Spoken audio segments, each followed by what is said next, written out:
Good morning, ladies and gentlemen. Mike Flanagan here with Dave Wodka. We're at the 2017 Bradley Open, and Dave, we're down to the final 40 competitors out on the lanes. Yeah, it was a tough competition last night, even with a roll-off at the end. I do have to say, probably good karma. Shout out to Zach Filing, who they had his score wrong by a pin and had him in the finals, and he went up and told them it was wrong to put himself in a roll-off, and, good sportsmanship. And he got rewarded. He did. He bowled 260 in the final against Jimmy Cook, who bowled about 240. Yeah. Both of those games are higher than I've ever bowled in this tournament. So. Yeah, and you did compete this week, so we'll get some insight from you as we take everybody out to the lanes. We're on lanes 27 and 28 this morning. We've also got lanes 21 and 22 we'll have for you, but this lineup of bowlers is just too good to pass up and start out over here on 27 and 28. You're looking at Brandon Novak there in the orange shirt. He's won the last 2 years in a row, Dave. Yeah, I heard you mention freak of nature in this building, and that's probably the best way to explain it. His ball just strikes here. It doesn't, everybody else's ball doesn't hook, and his does, and it strikes a bunch. And he's looking for 3 in a row. Nobody's ever done that here at the Bradley. All right, the only person to win 3 times, but not in a row, is Tony Lambert. And also up paired with Brandon this morning is Josh Connor. And I was talking about before we came on the air. Jason Connor. Jason Connor.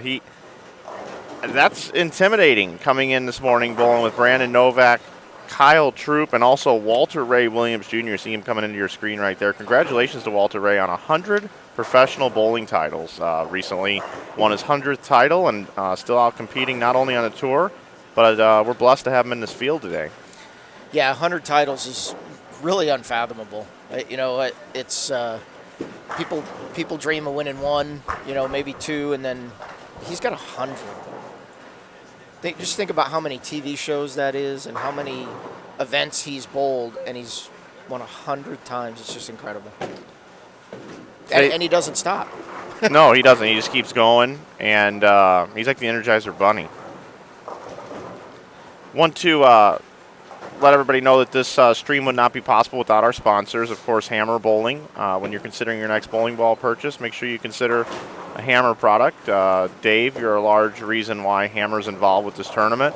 And right now, top to bottom in the Hammer lineup of bowling balls, making some really good stuff right now. Yeah, we got some new cover stocks that our R&D department's been working on, and some new formulations from Randy Teitloff. We got the new Hammer Phobia that we just introduced this last week, and that ball's been real popular so far.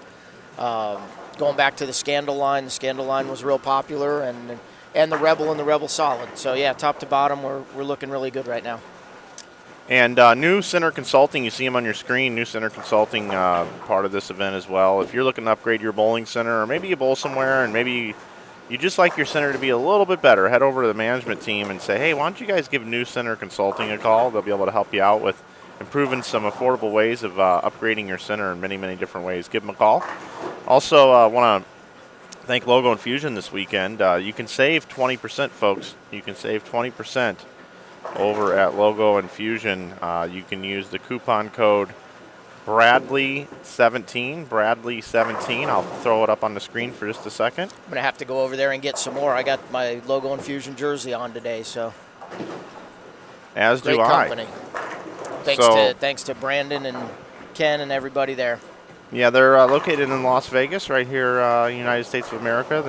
They sew and make everything right there in Las Vegas, and couldn't say enough good things about Logo Infusion. When you support them, you're supporting a good company and good guys that love bowling. So Ken, Kathy, Mike, Brandon, the rest of the team down there at Logo Infusion, make sure you check them out. And they're supporting bowling a lot. They're involved with Team USA now, TMBA, Junior Gold, and this is my second tournament I've streamed in about 3 weeks, and both events were both sponsored by Logo Infusion. So speaks volumes. Yeah, they're stepping up and supporting the industry, supporting competitive bowling. Also want to thank Ace Mitchell, Bowlers Mart, for being part of this event as well. They've donated some cash prizes to help with the prize fund. So thank you very much to Ace Mitchell. If you're a pro shop watching, make sure you consider Ace Mitchell when you order your products. Also, we've got some other sponsors here. We've got Brooks Electric. Brooks Electric here in the Lexington area. If you're looking for some electrical needs around your home or commercial, Brooks will take care of you. And they had several bowlers from their company actually shoe up and take to the lanes in the doubles and in this main event here, the Bradley Open. So thanks to those guys. Yeah, got to bowl with a couple guys during the event from Brooks Electric. So very cool guys. Also, United American Supply supplies the paper products to the Collins Bowling Centers. We're here in Lexington, Kentucky at the Collins Bowling Centers Eastland location. And those folks over there also supporting the tournament. And Fireball Whiskey. Plenty of alcoholic beverages served here this weekend. A lot of folks taking advantage of that, having a good time off work, out watching some bowling. So thanks to Fireball Whiskey. Thanks to all the sponsors and everyone that does support this 38th annual Bradley Open. There's one really good thing about 1979, Dave, besides this tournament. What's that? Being born. So year I was born. I'm as old as the Bradley. I was born a little bit before that. Well, you're just totally putting that up on a tee right now for me. Yeah, I know. But I'm going to be nice this morning. I've already been punched in the face by you once this week. Yeah, that's so. true. Yeah, that's right. Yeah.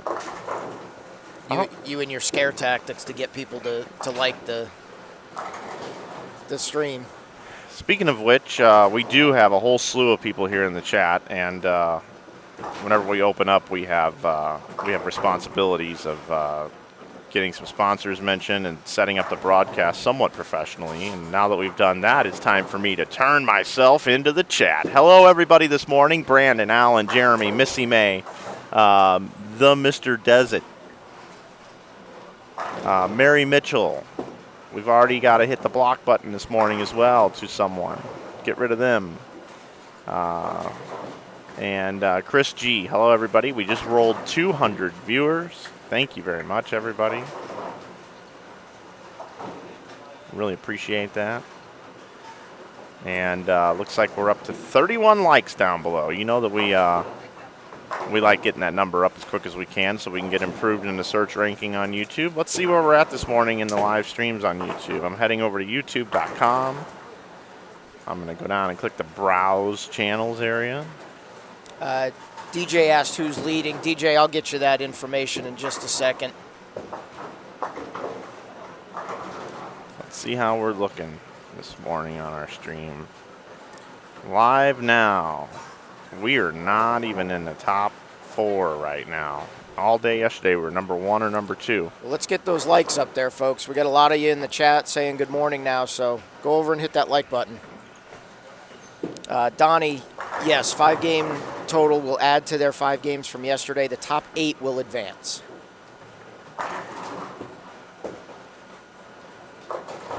Want to give a shout out to Sammy and Benny watching in St. Louis. I know the weather's been a little frightful there, but hello to Brian, Benny, and Sammy this morning watching the broadcast. Brian Burkhardt, our webmaster, and I was telling this story yesterday. If it isn't for Brian, we wouldn't be streaming this event. So send him a shout out there in the chat. That's Bryhart.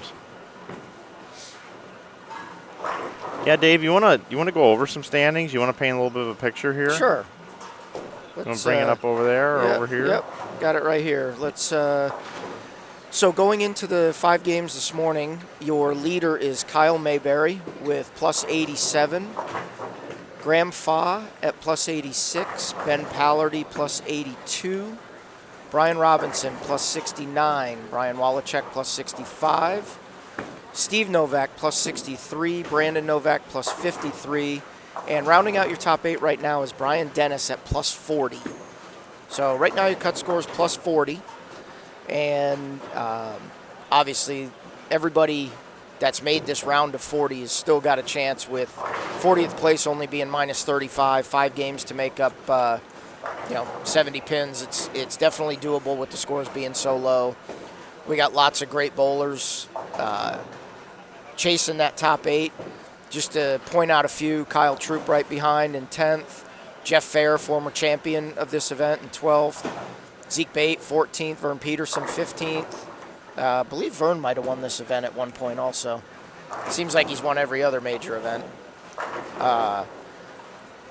J.R. Raymond, Ronnie Russell, Ken Abner, right down there. Obviously, we got Walter Ray Williams.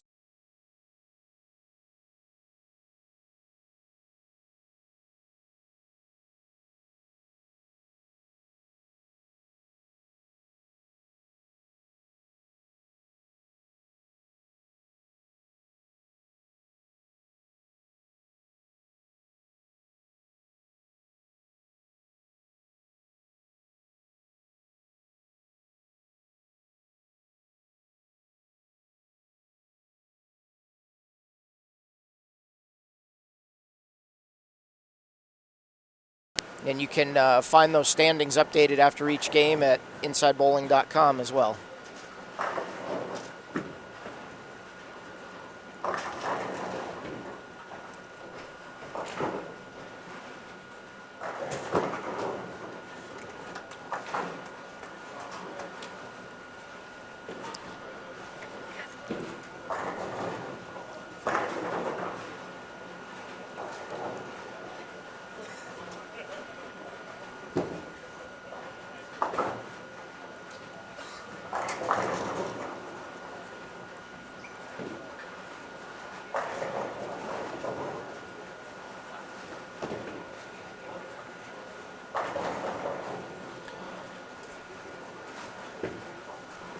Looks like we just got another intent watcher in there. Good morning, Michelle Russell. Hope you're good this morning.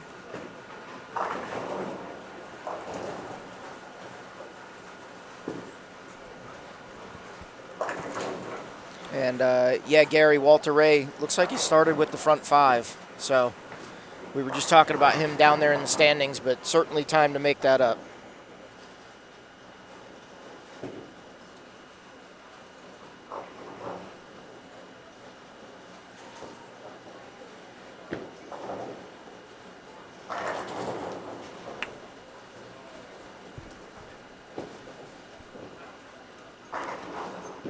Take a look at Kyle Troop there, shooting the 1-2-4-8. That was not an uncommon leave this week with as tight as the lanes were.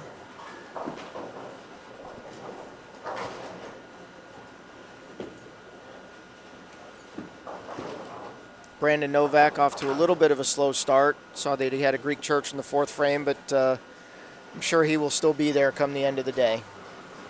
I don't know if on a Sunday I would wear a jersey that has arrows pointing down. I would think I'd want the arrows to be pointing up. I don't think those are arrows. Those are tire tracks. I'd want the tire tracks pointing up, not pointing down. We're gonna have to have a talk, Brandon. You're trying to go upstream right now. So I was informed that while I was reading out the standings for the top 8, the stream went down a little bit. So I'm going to just read the top 8 standings again for everybody that missed it. Starting today, your leader at plus 87 is Kyle Mayberry. Right behind him with plus 86 is Graham Faw. Ben Pallardy plus 82. Brian Robinson plus 69. Brian Wallachek plus 65. Steve Novak plus 63, Brandon Novak plus 53, and rounding out your top 8 right now at plus 40 is Brian Dennis. So sorry for all of you that lost that for a few minutes. Hope you're all back online now and enjoying the action. Yeah, I tried to bump up our quality today to 720. I thought with maybe less people in the building we might have a little bit of a better pipe today. I wanted to try it, but to no avail. It's going to be 480p. While you're watching today, but when we archive everything early next week, it'll all be higher quality as we are recording here locally on our machine. So Walter Ray, front 5, huh? Yeah. So we're gonna keep it right here and see what he can do. As hard as the lanes are, you know, I really didn't get called out in the chat or anything about being a dark cloud or a black cloud or anything like that. So maybe this is my first opportunity. Maybe Walter will prove me wrong and we won't have any clouds this weekend. Here's Walter looking for 6 in a row. Way to go, Mike. Yeah. I see that black cloud hasn't gone away. I didn't mean to do it. That's just kind of what happens for whatever reason. All right, Walter, let's pick this up, buddy. Let's pick this up. A little 2-4-10 action. What do you put the odds on this, Dave? I put it on about 7-5. 7-5. Walter's gonna pick this. Yeah. All right. I like it. Brandon Novak just doesn't look too comfortable out there. No, and I think he'll get it back. That Sunday morning, this Sunday morning squad's a little tough sometimes. Bowl all day yesterday. We didn't get done bowling until after 12:30 last night, and coming back this early in the morning. Sometimes it takes you a little bit of time to get going. Are you saying Stevie Wonder is a liar, or is that Lionel Richie? And what's that? Easy like Sunday morning. Yeah.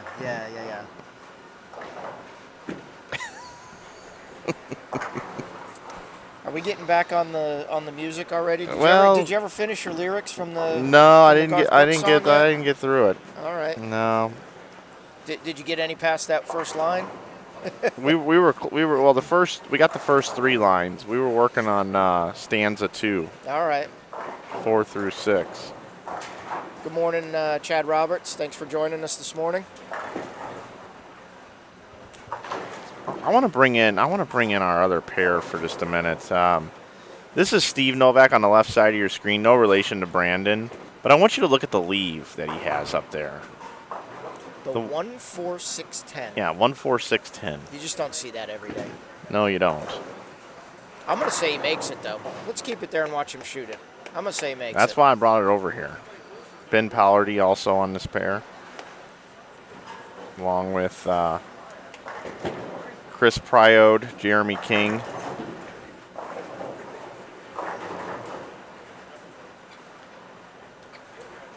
I think Steve's mulling over how to shoot Yeah, this he's one. taking a little extra time here. He's lining up the putt. All right, here we go. Steve Novak is attempting the 14610 early this morning at the Bradley.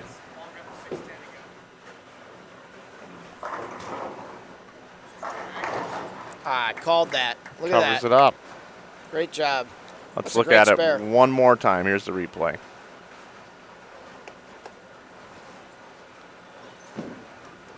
There you go.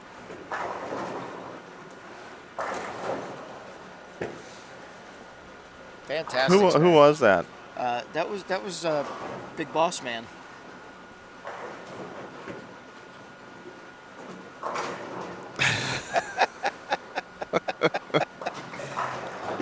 Oh boy. I'll go ahead and give the shout out to our CEO at Ebonite International, Randy Schickert, watching this morning. Thanks for joining us, Big Boss.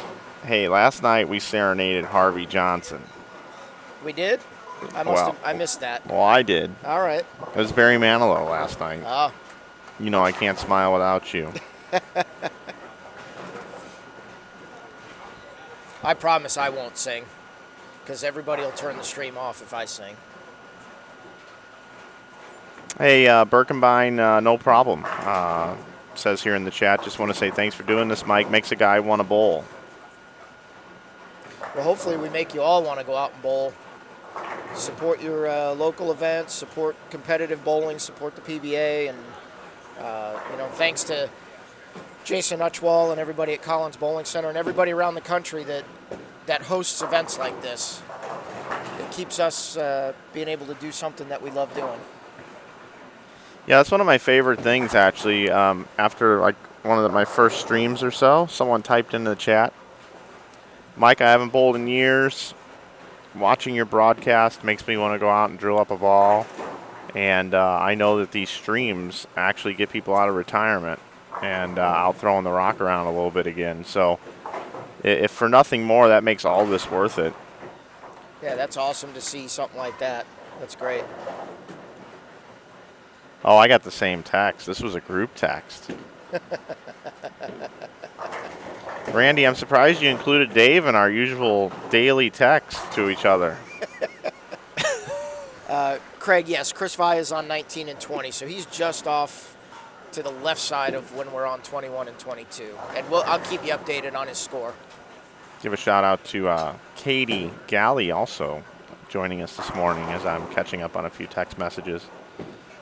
There's Walter Ray trying to ask the ball to skate to the right. This lane pattern, Dave, every year they change it a little bit. There's a little less volume on the lanes this year. Normally they're really, really slick and everybody brings a bunch of sandpaper with them, very low Aberlon pads. This year they changed it up a little bit, but still extremely hard. And if you go look at the scoring pace over on InsideBowling.com, all the scores are there for you to see on the event information tab. Man, this has been quite a grind. It has. And Chad just asked there about the pattern last night. They definitely took some volume out, but the way, and I have not seen the graph yet, but the way the lanes played, it actually looked like the taper went the opposite way front to back. Like there was less oil in the front of the lane and more oil at the end of the pattern. So I think even with less volume, that made them play even harder, in my opinion. The scores were lower than they have been. There's only been one or two people shoot 100 over for a 5-game walk so far, and usually there's a few that get lined up and whatever. You know, it was a 46-foot pattern that had no hold, which it just boggled my brain the whole time. Normally you think 46 feet, okay, you can shut your angles down and you'll have a little bit of hold, and it just didn't play that way. And last night with 6 on a pair, getting back to Chad's question, and people throwing surface, I think the front of the lane burned up even quicker last night and made them more difficult. As evident, it took 35 under to make it for the top 40. So, you know, and nobody shot 100 over. The leader's at 87 over. And this tournament, up about 35, 40 entries, I believe, this year, ended up with 198. Yeah, he's up 31 entries from last year. So the event's growing. I have no doubt in my mind he'll get to 200 entries for next year. You know, that was his goal this year, but just a couple entries short. We had bowlers take to the lanes over 2 squads. There was the fresh squad that bowled at 9 a.m. yesterday, 5 games, and then there was a burn squad in the afternoon starting around 1 o'clock. After those 2 squads, anyone that didn't make it into the top 62 from each squad had the opportunity to bowl in a re-entry squad for $100 that took place last night, where there was almost 40 bowlers shoot up in that, and 8 bowlers made it from that particular round and made up our field of last night of 132 bowlers. And as Dave just said, we are now down to 40. The pins carried over from last night, but pins were dropped after the first 5 games of qualifying, of course, with being a fresh squad and a burn squad. That's the fair thing to do.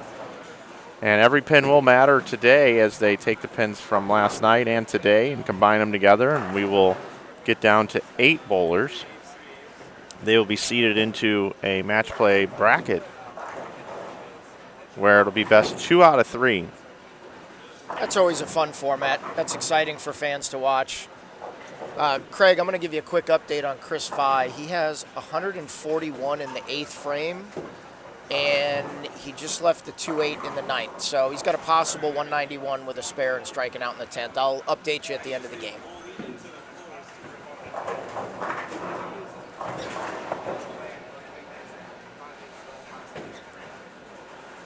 And Walter Ray with a bad break there with a 4-9. So starting with the front 5, and if he does not make the 4-9 here, he's going to be on 2-0 pace going into the 10th.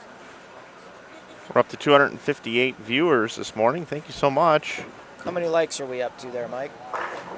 We have 63 likes. And All right. Once again, we do ask for likes because it doesn't increase our sports ranking on YouTube's live sports action.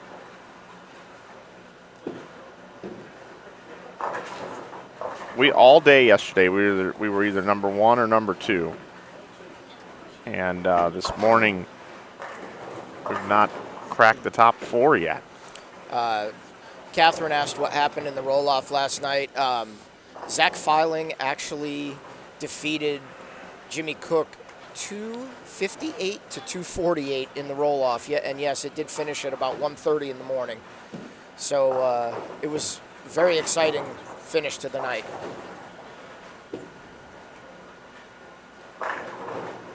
Looks like a possible ball change now here for Brandon. Take a look at this shot one more time. That's pure right there. was a great shot.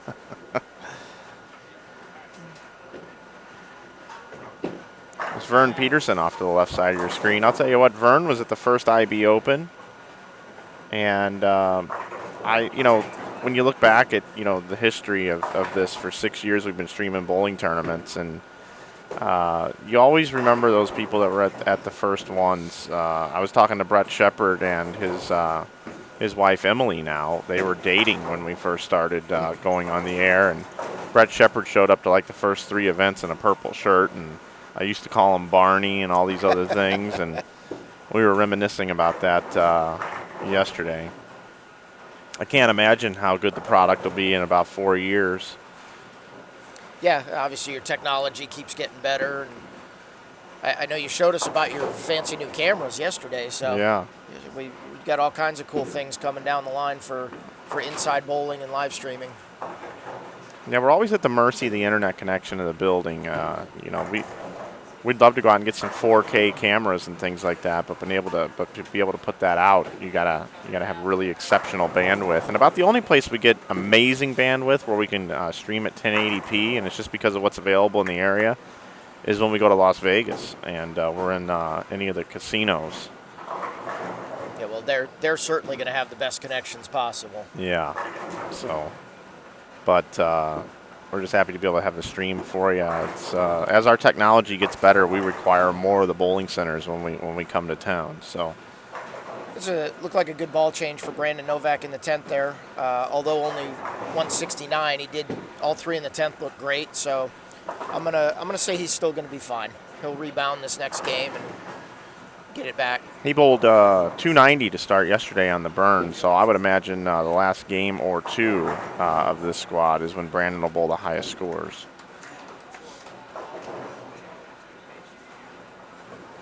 Get a look at Walter Ray here.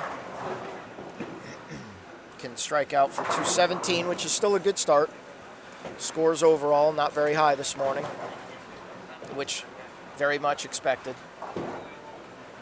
Yeah, the folks in the chat were commenting how Walter Ray's game has just kind of gone down the tubes here after starting with the first 5. But as you said, this would be a very respectable score. Yeah, this is one of those. Normally you have the front 5. You're 217. You're going to be really disappointed, but 217 is still 217 in this event, regardless of how you get there. And Kyle Troop. Yesterday, the folks in the chat put me on the spot and said select the top 4, and I put Kyle Troop in my top 4 because even though he's a 2-hander, he's an up the back of the ball 2-hander. He keeps his angles pretty tight for being a 2-hander. Right. And that's what you have to do at this event. This event reminds me a little bit of the event that I run in St. Louis, the IB Open, and Kyle's won that event before.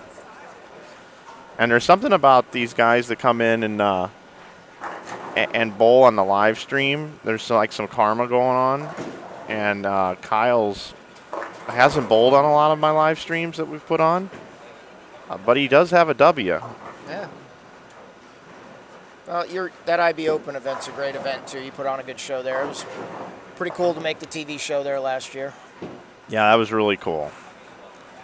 And that 47 and 48 in that building every year. Last final update for Game 1 on Chris Vai. He did finish with 168, so off to a little bit of a rough start for Chris this morning. And Walter Ray with a 4-pin, so still 207. Not, a little disappointing starting with the front 5, but again, 207 is still 207.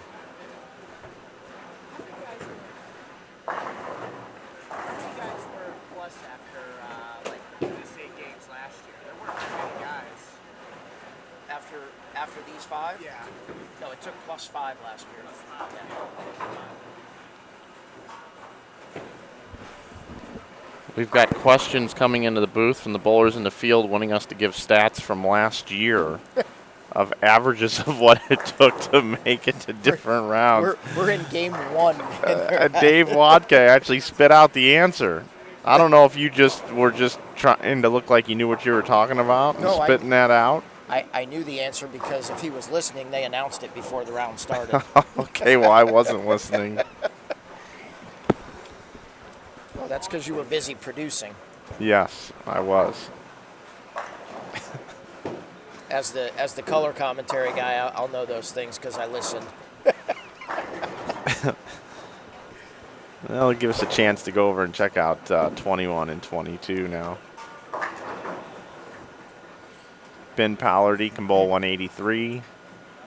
We got a 157 on the board. Steve Novak after that nifty little conversion a little while ago. Still in the 220s with a conversion there. That's a great start. There was a 256 on 19 and 20. I'm not sure who that was. We'll try to figure out who that was. Well, I can tell you, probably. 19A. 19A. I was just told that was Yeah, Kyle Mayberry. Mayberry. And he's So your leader. That was our leader off to a 256 start, so that's a pretty solid start there.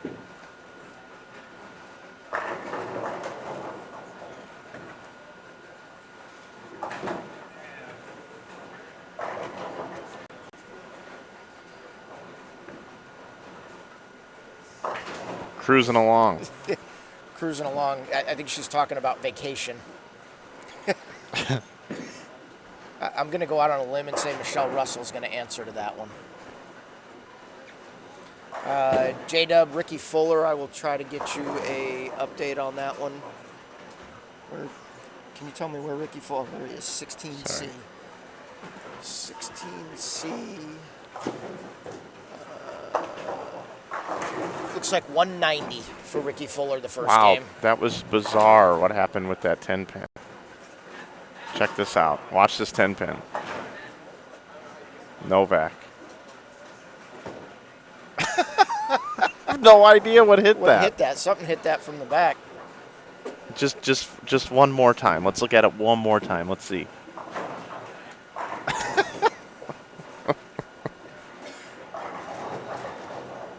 Wow. That was interesting. Steve Novak. We probably should have watched him the whole game. I guess so. I'll show you that 1-4-6-10 conversion that he did as well. Look at this. This was earlier in the game. Pretty wild game for Steve there. Who knows what we missed? Since the only two shots we watched him were those. I'm starting to get the hang of this. Without Turek 2 events in a row, now I can do replays. Well, at least you know how to work your own equipment. Yeah, we've got basically 10 seconds. So if something happens, you hit the button and it takes you back. I got it set up for 10 seconds. Pretty cool. And then obviously you can save the ones from earlier. Yeah, sure can. I'm Mike. This is Dave. Hi. Bringing you the tournament this morning. We're glad you're with us. We love broadcasting bowling. I'll tell you what, these mornings are tough. 3.5 hours of sleep per night by the time I run to Steak and Shake. I did get Steak and Shake last night, everybody. Well, I got nothing. No, I did. It was important to me. Nothing. I was exhausted last night. I got a whole probably about 5 hours, so I got a little bit more than you did. I didn't do the Steak and Shake run. I do got to tell you too, Dave. Being here alone, and then we spent some time doing the cut for the doubles. It seems like a year ago. It was 2 days ago, but right. And then working with you this morning. I hope that you continue to do more with broadcasting moving forward. Whenever you have the opportunity, because you do just a fantastic job of it with keeping up with the chat and answering questions and your knowledge and your delivery. I wanted to say that I think you do exceptional. I love working with you. Well, thanks. I enjoy being in the booth with you. I've done some work on Extra Frame a little bit with those guys also. I enjoy it, and I even appreciate you teaching me a little bit about the producing part of it this week too. I got really good until somebody asked me to put the split screen up there. Then it was a little bit of an issue. Yeah, it's. But, I got it now. You showed me how to do it now. Well, the crazy thing is, as I said yesterday too, talking a little bit about all this is, we're bowlers first. We want to do the very best job we can, and we want to cover this as best as we can. But we're bowlers. We're not technology people. Bowling is our passion, not technology. But the more you work with it, and the more familiar you get with it, the more cool it kind of is because you almost can't believe that you're doing, like, you got an ESPN truck right here that you can put in the trunk of my car. Right. So we just try to keep everything working and running, and we enjoy it. I enjoy the living you-know-what out of this. So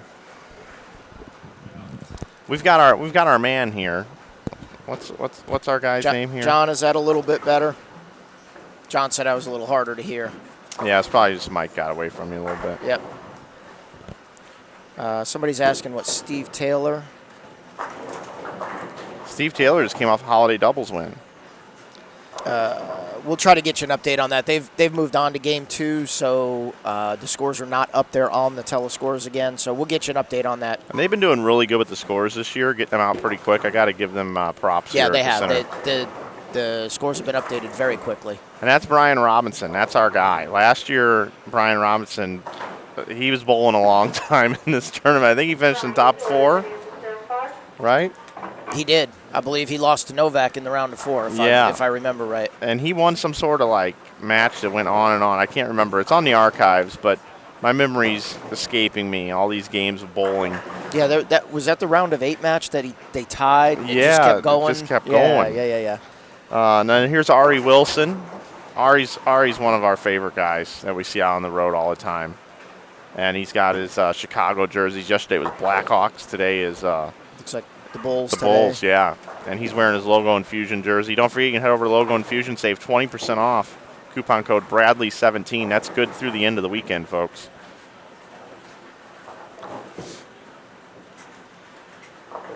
I also have Brian Dennis. Brian Dennis is a former champion of this event, I believe. And Charles Dunn. Brian Dennis won in 2008. See, I did my homework. Yeah, I know you did. I know you did. And let's see who we have over on 21 and 22. We got Steve Taylor, Brian Himmler, Ronnie Russell, and Graham Faw. That's a good pair there, too. So, a couple of PBA national champions on that pair with Graham and Ronnie. Just a good opportunity and to Brian Himmler, actually, all 3. Bring in the split screen. I like the split screen. It's pretty cool. Yeah, we just don't have the scoreboards up. I'm going to make a slight camera adjustment here. Level that out a little.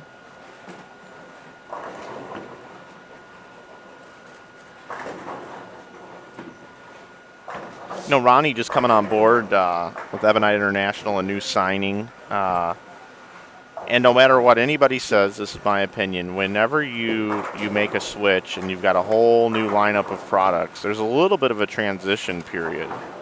There's no doubt about that. It just takes a little bit of time where, you know, one batch of cover stocks, you're not used to it responding in a certain spot or holding line, and it's going to take Ronnie a little bit of time to figure this out. And I think actually when you move to Ebonite International, it's even a little trickier at first. And what I mean by that is there's such an array of product. Right. There are so many options when you're able to throw 4 brands of bowling balls. Yeah, Ronnie told me when he drilled all the balls the first time, he said, all I am is confused. But he's been working real hard at it. He's been practicing every day at home. I've been on the phone with him every day, asking questions and trying to get his arsenal set up, and he'll be ready to go come first week of February when we get to the Players Championship. Like, just thinking out loud, Ebonite International has so many different product offerings that are so good. I could build 2 8-ball arsenals without using the same ball in either arsenal. Yeah, I believe you're and absolutely still right. Create a full product line, like right. a full like with no holes. Right. And so that might look like something like this. I'm just going to try to have fun here and figure this out. All right, so while you figure that out, I'm going to answer John Herman's question for him in the chat. Yes, there are a ton of ball cleaners on the market. Yes, we all do clean our stuff. I prefer the Ebonite Energizer Cleaner or the Ebonite Power Wash to clean. You can pick those up at your local pro shop. Use them each night after league or after a tournament, and you will make your cover stocks definitely last longer. Hope that answers your question, John. And we're going to get back to Mike. Mike's over here writing away, building his 8-ball arsenal times 2. So I'm going to see what he comes up with.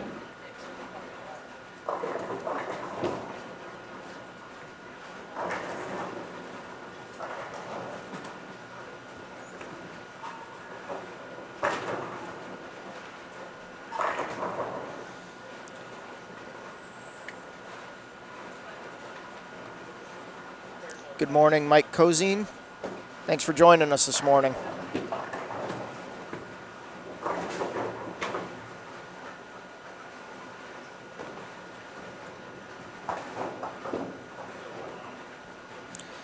Up to 311 people watching, 85 likes. Make sure if you're watching, get on over there and hit the like button for us.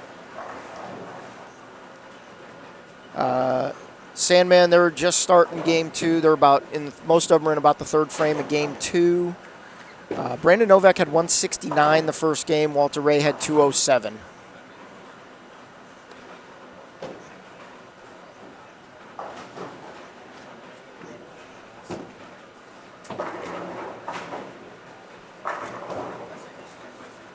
And we do have a 1-game update. As we said, the scoring update's been really good. Let me let's see. We got Kyle Mayberry still leading, now 143 over. Graham Fa plus 87, Steve Novak plus 85. Kyle Troop with 248 the first game jumps up to plus 81. Ben Pallardy plus 56, Brian Robinson plus 54. Brian Wallachek plus 53, and Vern Peterson plus 51 rounds out your top 8. Just 5 pins out of the top 8. Jeff Fair plus 46, and J.R. Raymond with 237 the first game jumps up to plus 41, rounding out your top 10. I do have the scores here. If anybody wants to know somebody specific, let me know. I will get that for you. All right, so I've built a couple arsenals here, Dave, without using the same ball in each arsenal. So here's arsenal number 1. All right. You've got a Mako, you've got a Tyrant, you've got a Swerve FX, you've got an Impulse, you got a Rebel, you got a Heat, you got a GB2 Phenom Pearl, a Maxim, that's 8 balls, and then I'm going to give you a bonus ball in there. You're going to get a Dark Legend Solid. Okay. I think that rounds out an arsenal very nicely. All right, now here's my other one. You got a Scandal, you got a Maverick, you got a Phobia, you got a Rebel Solid, you got a Mission Unknown, a Hammer Urethane, a Heat Extreme, and a White Dot. You did a good job on those. You got every base covered. And the bonus ball in that particular arsenal, your 9th that's out in the trunk of the car, is your Raw Urge. Raw Urge. Brandon Novak won last year throwing a Raw Urge here, and then also shot 300 and led the Cheetah Championship out in Reno throwing a Raw Urge. So imagine if you're Ronnie Russell getting back to this, and I just created 2 completely different top to bottom lineups of options that you could use that are all bowling balls that I see go down the lane when I go to the professional bowling stops and cover professional bowling. That's 18 bowling balls. Now, granted, there's a White Dot and a Maxim in there, right. But that's a lot. It is a lot. That's a lot of practice. It is a lot. That's a lot of laying down different patterns and just understanding what's available to you. So, Ronnie Russell, I'm looking forward to seeing you get everything all figured out, and it's going to be fun. And I'm excited with my relationship with Ebonite International, being able to, when I'm out in the field, spend some time getting some sound clips from Ronnie and covering Ronnie. I'm excited about that. Spencer Watts. Greg Thomas had 226 the first game. He's at plus 37, so just 14 pins out of the top 8. And Lynn Kaufman, I'll get you an update on Steve Taylor. Maybe. Somewhere. There he is. Looks like 191 the first game. He's at plus 21, so 30 pins out. Can Steve Taylor win back-to-back tournaments on inside bowling? Anybody ever done that? I don't know if our people in the truck have tracked that over the years. We're going to have to get them looking into that. I don't think so. No, I don't think that's happened.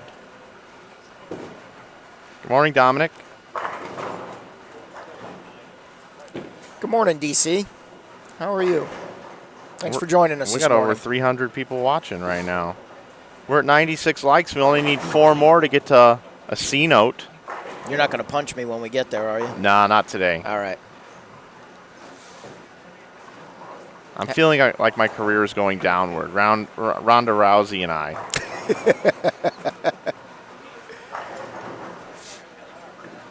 You can't be possibly as bad as she did in the last one.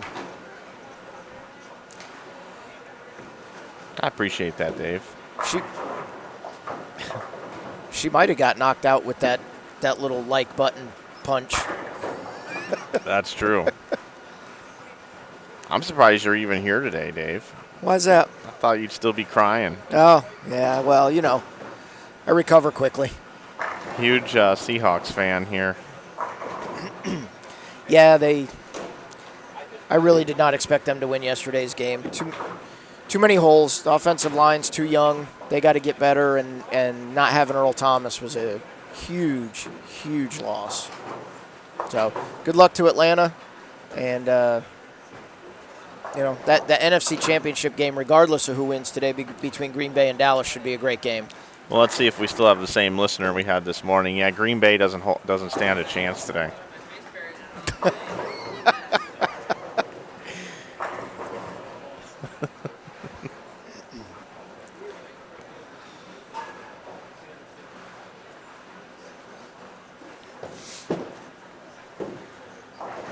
Ding, group chat text.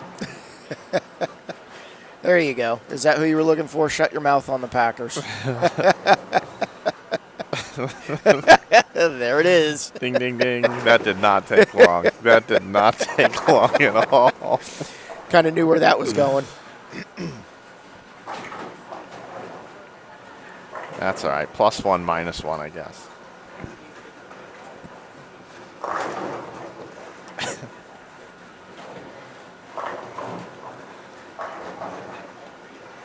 Tell you what, if I was in charge of having Aaron Rodgers as my quarterback, I think he'd have 70 pass attempts a game, and I'd just tell everybody to run to the end zone.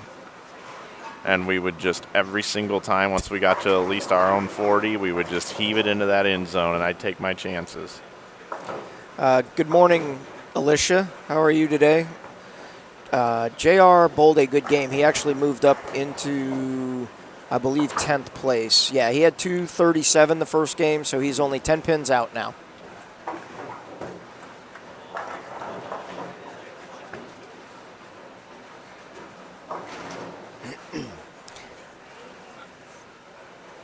I don't have the ability to block anybody, so Dean Jones is lucky. I can set you up with that, Dave, pretty easily. I can make you a moderator. We call those mods.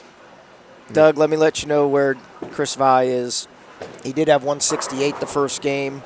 He is in 31st place at -48, so he is 99 pins out of the cut with 4 to go. And good morning to you as well, Doug. Dylan, yes, we are in Lexington, Kentucky at Collins Bowling Center. I'll tell you what, yesterday was really, really cool. Had a opportunity to interview Scott Downs, former Major League Baseball player. He's an awesome guy.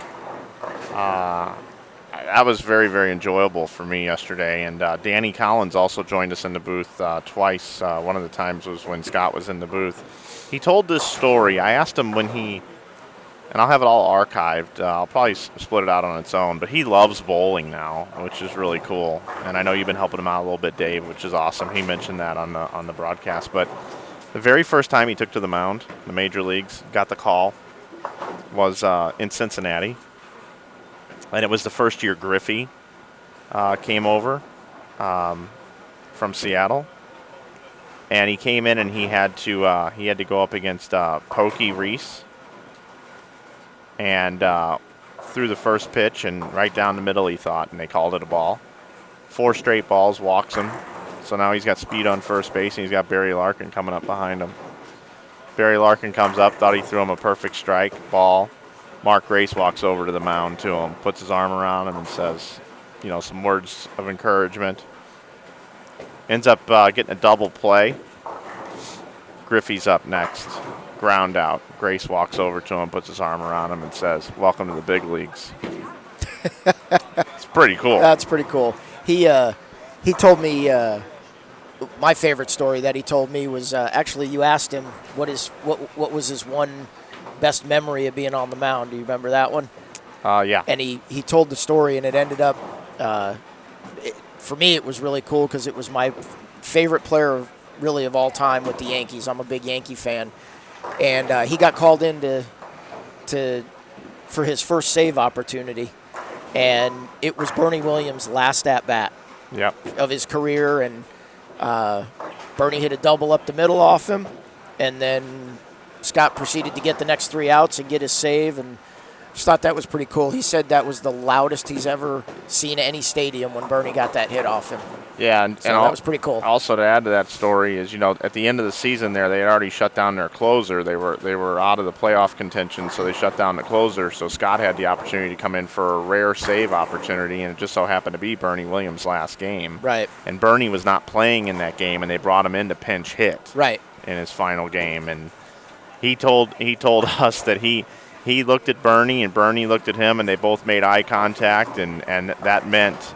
And as a underlying rule in baseball, that the first one that he was going to throw was going to be right down the middle for him, and as long as he didn't hit him, that was his biggest worry. As long as the player don't hit it back up the middle. Yeah, don't hit it right back at me. I'm good.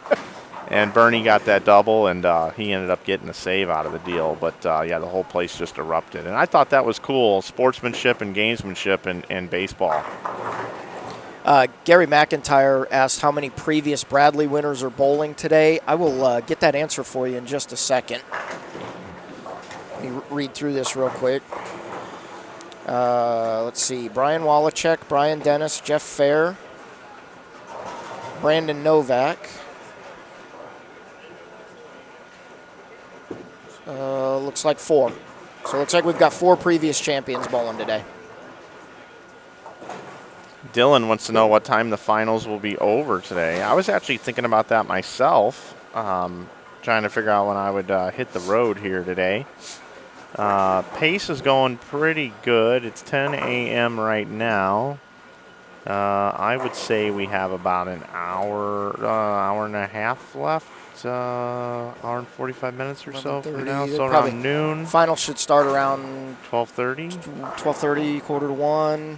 Those matches go fairly quick. I would say it'll be done by 3:30ish, 4 o'clock maybe. Probably 4 o'clock. Yeah. That'd be. Yes, we do have a Ronnie Russell sighting.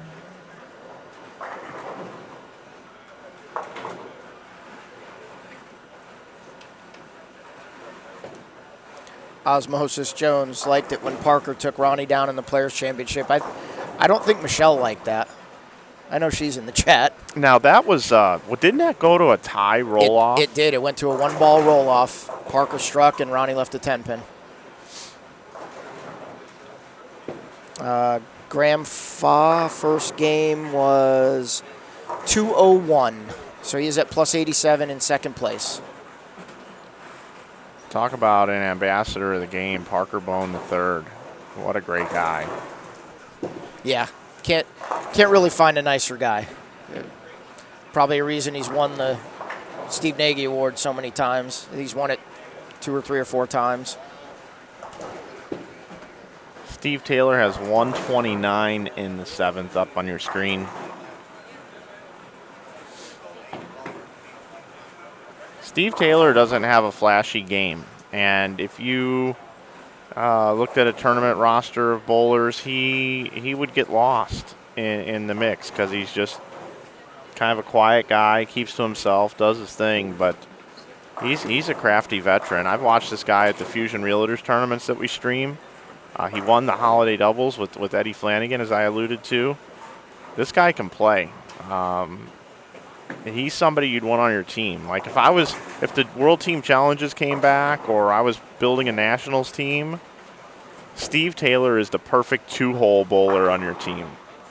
You just kind of put him in there, kind of silent but deadly. Meanwhile, you got everybody maxed out in brackets, and at the end of the day, here comes old Steve Taylor, 234, 236, 248 in the money game. Gets in those brackets. Yeah, how much you get back? Oh, I made about 500. How about you? Oh, I made about 700. How about you? I broke even. Steve, how'd you do? Well, I got in 300 brackets. I made the finals in 270 and won them all. All right, then. Mike Cozine, the Japan Cup will not be on ESPN television. It was on Extra Frame. They showed it live on Extra Frame. You can go back in the archives and watch it there.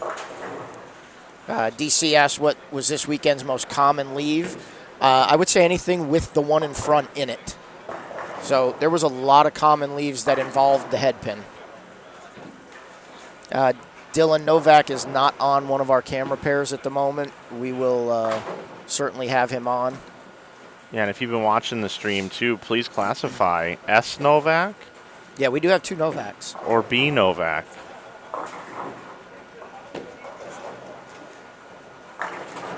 Matt McDaniel, what do I think of Brian Robinson throwing 2 hands? To be honest with you, I haven't had a chance to watch yet. I'll try to take a look at it here when he's around us again. So I don't really have an opinion on it. I haven't seen it. Yeah, because I think he bowled one-handed last year in this event. He did. And now he's bowling two-handed. Dave, here's a good one for you.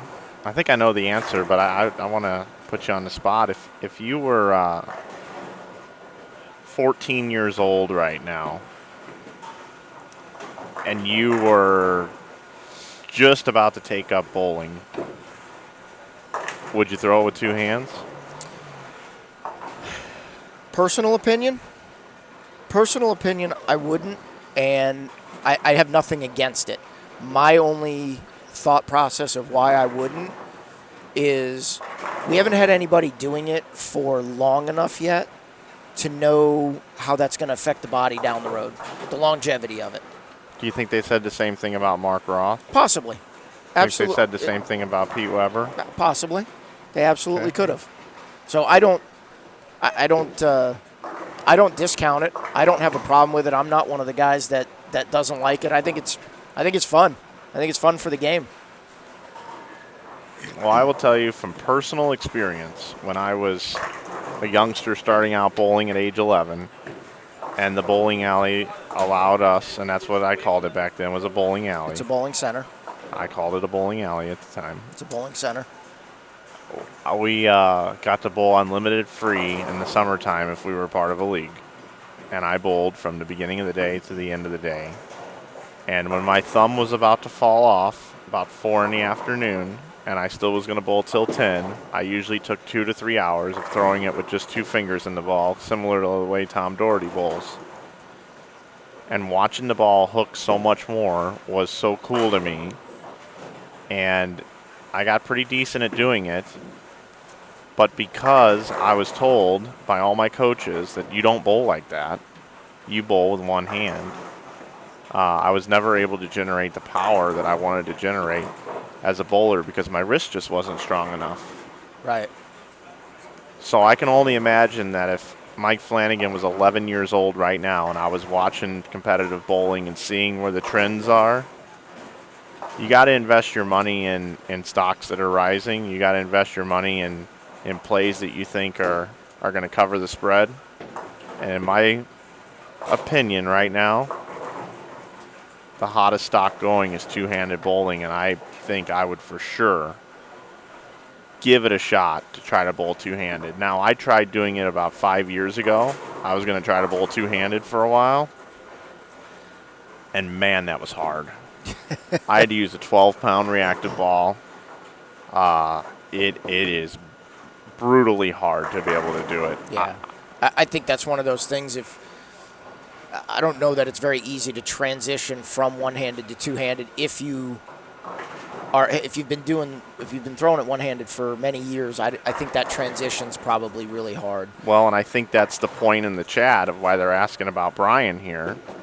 You just said how hard that is, and I agree with you. Yeah. And here's a guy who made the top 8 last year, or top 4, can't remember offhand, and now he's bowling with 2 hands. Right. You know, that's why I'm talking about this, because I think the chat person pointing this out is absolutely right. I mean, this is, and he's up now, so I'll full screen this. All right, take a look at it. I actually have not watched him throw a full shot here two-handed yet.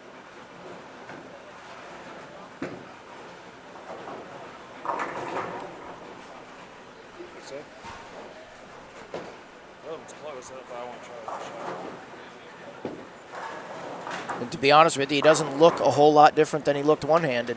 No, he doesn't. As far as like the mechanics and everything. So, you know, props to him for trying something different and obviously making it work. He's still bowling today. Sure is. That's hard to do. Good morning, Joe. Hope it's not too cold up there in the Detroit area. One of my other favorite things and observation about these webcasts is, you know, we don't do a lot of resets in the booth, talking about, hi, I'm Mike, this is Dave, and it's great to see people that just arrive in and they know our voices. That's very good. You know, this morning, Joe Patino says, good morning, Dave and Mike. Freezing. Yeah, he's up in the Detroit area. And good morning to you. Sandman, I don't know the answer to that question. I would actually have to ask Kyle what that does for him. Matt, Ronnie Russell is on Team USA, and also Aaron McCarthy is on Team USA. They're both competing this morning as well.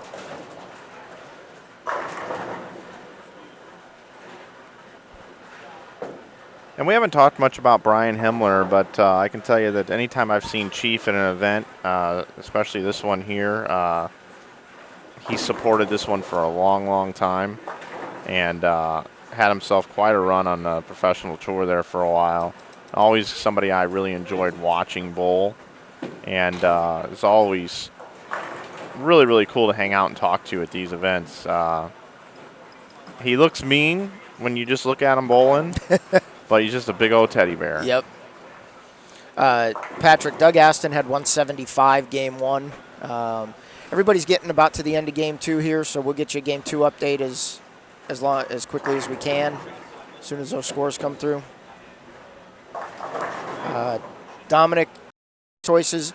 To be honest with you, I think part of what made the lanes even a little harder yesterday was that people used too much surface. Because of the volume being lower, I ended up using mostly out of the box, so most of mine were at 2,000. You know, I'm obviously not bowling today, but it had nothing to do with ball reaction. It was simply just bad physical game. I would say 1,000 was probably the most common surface yesterday for the people that bowled well.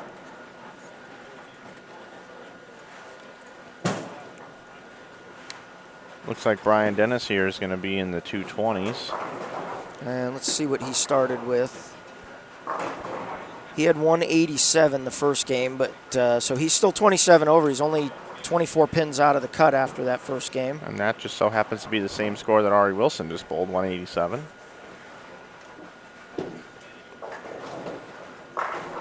Brian Robinson's got himself some strikes going in the 10th frame here. We don't know exactly how many.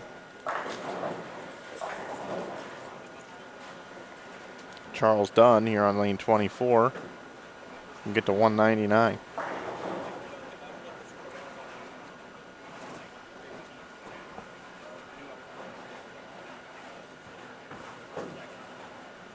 Hey Robert, if you're having an issue with the live stream, down on the bottom right hand side, if you click the little gear that says settings and you change your quality to 480p, instead of auto, your screen should clear up and look a little bit better.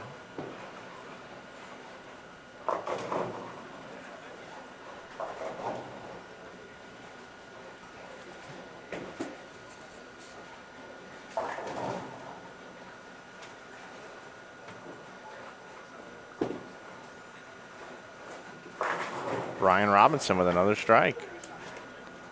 See how many he's got up there. Oh, they turned off the turned the graphics off today. We don't. That doesn't help us. That's probably the other day. I was I was ripping on this scoring system from the '80s. Just talking about how they still put a turkey up after three strikes. Matt, I'm not quite sure who the youngest on the lanes today is, but there is one. They were guaranteed to advance one youth bowler. So almost a Greek church picked up over there on 29. I'll figure out who that is for you.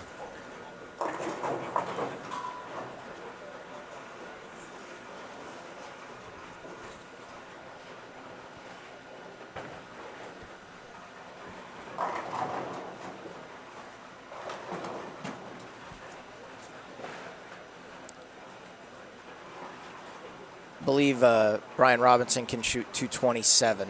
I believe that's what he's got maxed out. And we'll find out now. Be 216 if that's the case. Yep.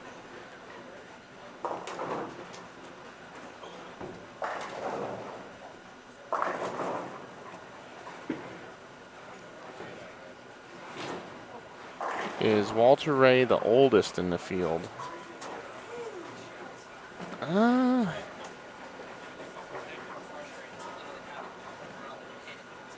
Very well could be.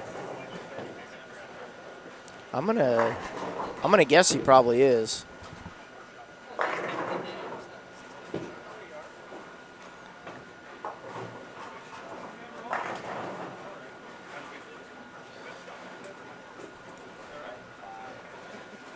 A little bit of transition from people switching lanes this game, so we'll get you a score update as quickly as we can.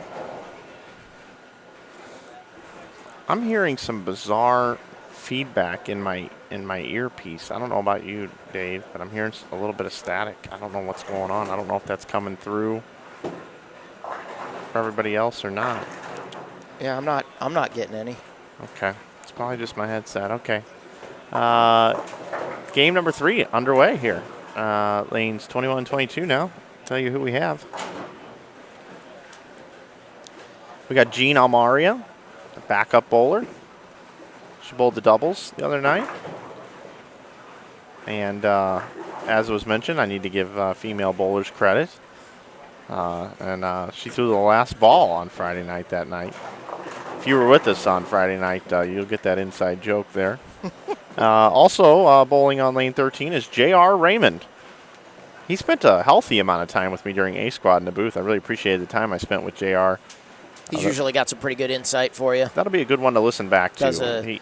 Does a great job up at Turbo Tech, up in working for Turbo Grips. It's been 1 year, right at 1 year now, and he talked a lot about how his attitude's changed on bowling over the last couple of years, and how he's improved his mental game. And I really enjoyed talking to him about that. Talk about a young man who's turned his bowling career from a little bit on the negative side, a little bit on the opinionated side, not looking at the glass half full, more half empty, to totally flipping that around. He says he's been reading a lot of books, and he's been chatting it up with a lot of folks that are good mentors. I talked about having some time with Dr. Dean, some other people like that. So kudos to JR. I'll give a shout out to one of those books because I've read it and from time to time read it again. It's called Mind Gym.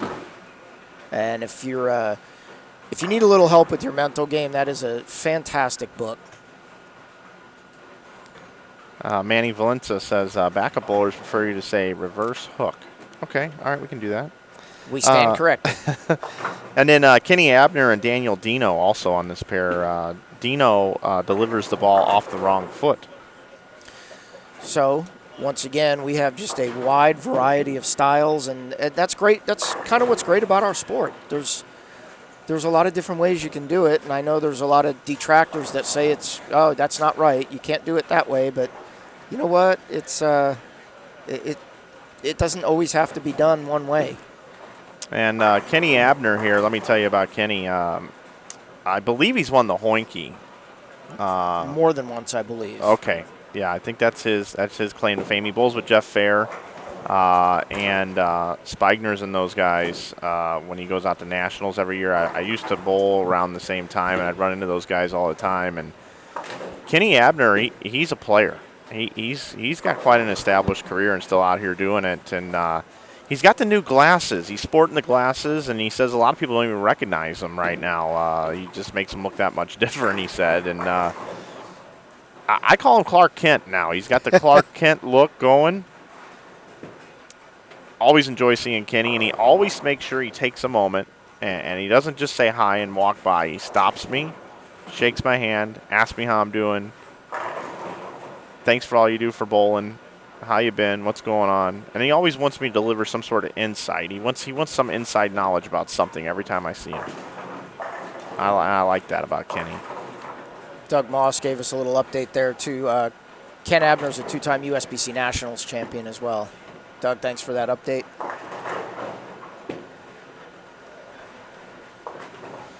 All right, we're climbing on up. 365 people watching and 115 likes. I've got a personal admiration for these guys that had to work full-time jobs and just realized they couldn't bowl the professional tour and grind it out over the years. I've got respect for yourself, Dave, someone that's chosen that path. But there's something about coming out and live streaming as an amateur live streaming service and highlighting some of these players that are kind of hidden under a rock. They're not hidden under a rock if you know bowling and you're in the know and you're in the upper 1 percentile. But if you're just a fan of bowling, people don't know who Ken Abner or Steve Taylor are. And those are the kind of guys that I kind of sort of pull for and really root for in these events. Yeah, it's good to see, again, like you said, not everybody has chosen the path of bowling full-time. It's a hard thing right now, and I hope it gets better to where guys like a Ken Abner or a Jeff Fair or a Steve Taylor should be professional bowlers. They should be making a living at bowling. Unfortunately, our sport doesn't allow that at the moment, but there's a lot of things going on that could make that better for the younger crowd coming up, to where we don't have guys that kind of get lost or hidden under a rock, like you said. The influx of youth bowling with junior gold and high school bowling and collegiate bowling, there's so much good competitive bowling at a young age now. I think it's tremendous the way it's going. And if you look at the tour right now, the last 6 major winners are all under the age of 30. That's a good point. And it's been a long time since that's happened. That's really good for our sport. We've got feet and a body on 27. But looks like we had a pin setter malfunction here. But I wanted to bring in the other pair, introduce you to the players over here on this pair. Looks like we have Zeke Bate is on there. Yep, we've got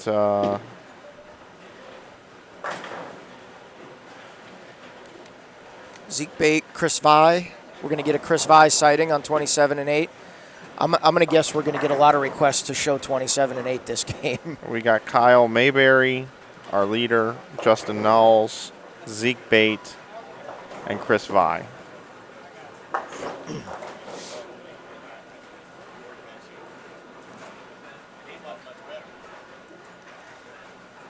You want to take that one? The Jeff Fair one? Yeah. Yeah, Jeff Fair is actually Steve Fair's son. Steve Fair still runs a very successful pro shop in the Cincinnati area. Yes, Masters champion Steve Fair. He won in 1994 in Mobile. See, I pulled that one right out of my hat. Yeah, you did.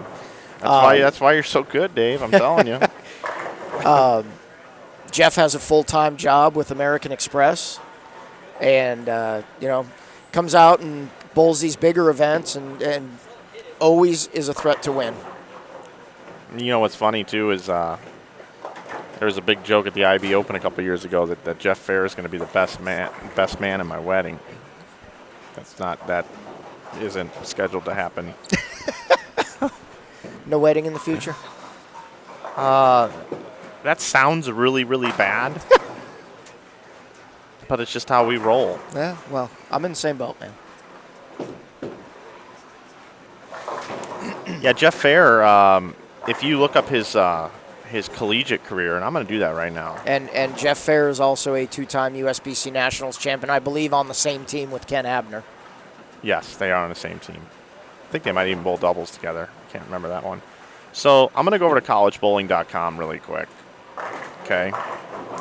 And I want to talk about Jeff Fair's collegiate career here. I don't know what screen I landed on, but this is just a sample of Jeff Fair. He bowled 62 total games in 2000, 2001, and his average was 209.177. He bowled in 8 events. In 4 of them, he was in the top 25. 2 of them, he was in the top 10. And he was the overall leader at one of them with an average differential of 44 pins at the Bearcat Hoinky. He bowled for the University of Cincinnati, and this guy was a beast on the lanes. And I remember competing against Jeff. We're around the same age in collegiate competition. And, you know, he didn't go to Wichita. He didn't go to Nebraska. He didn't go to any of these powerhouses from that era. He stayed home. Stayed home. And just a guy that gets forgotten in bowling. Guy's awesome. He's an incredible bowler. And a great guy. We are now the number 2 live sporting event on YouTube. Thanks to the viewers giving us the likes and all the comments in the chat and the interaction. And we do have a Game 2 update, Mike, so I'll run through this real quick. Kyle Mayberry's still your leader. He had 214 Game 2, so he is plus 157. Kyle Troop with 252 the second game has jumped all the way up to plus 113, and he is in second. Graham Faw plus 101. Ben Pallardy plus 80. Brian Robinson plus 70. Jeff Fair, we were just speaking of Jeff Fair, with 212 Game 2 plus 58. I'm sorry, plus 68. Steve Novak plus 66, and Brian Dennis rounding out the top 8 at plus 63.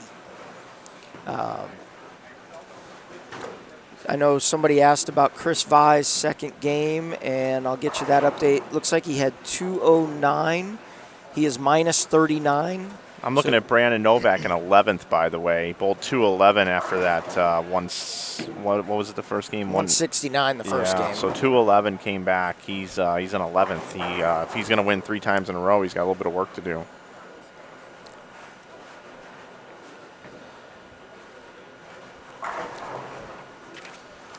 This one's a little clearer. Yeah, I can see clearly now the rain is gone. Please don't start singing.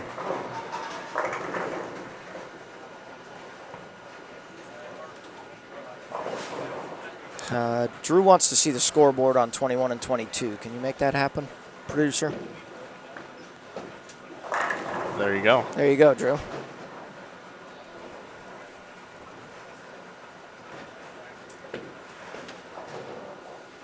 Ricky Fuller, Game 2. Ricky Fuller had 180. Ricky Fuller is minus 13, so 66 pins out of the cut with 3 games to go.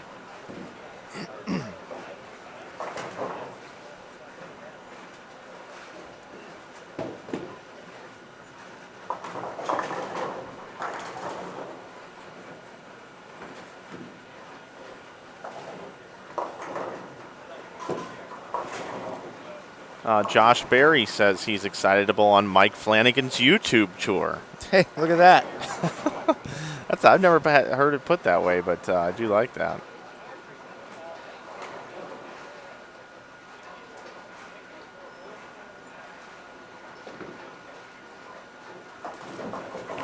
Fred McGee wants to know who the guy bowling off the wrong foot is. That's Daniel Dino.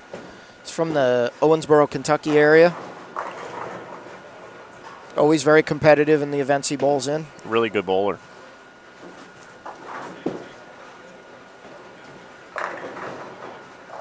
He and C.J. Anderson have something in common. Yes, yes. Denver Broncos running back. Bad injury this year. I hope he's able to bounce back.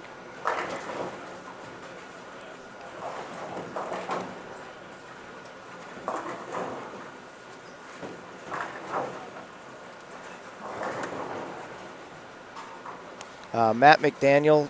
I myself am not a UK fan. I'm going to go way out on a limb and say that Mr. Flanagan's not a UK fan either. Kentucky? I don't have anything against University of Kentucky.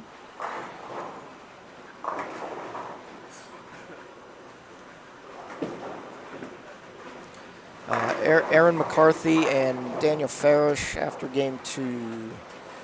Aaron McCarthy is in 28th. She has 156 and 213, minus 50.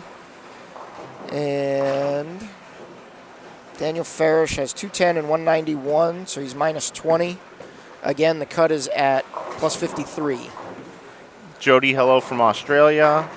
Mike, no, and I won't be throwing that ball. Most of us here are affiliated with Ebonite International, and those are the products that we choose to use. But maybe somebody else in the chat might be able to answer that for you.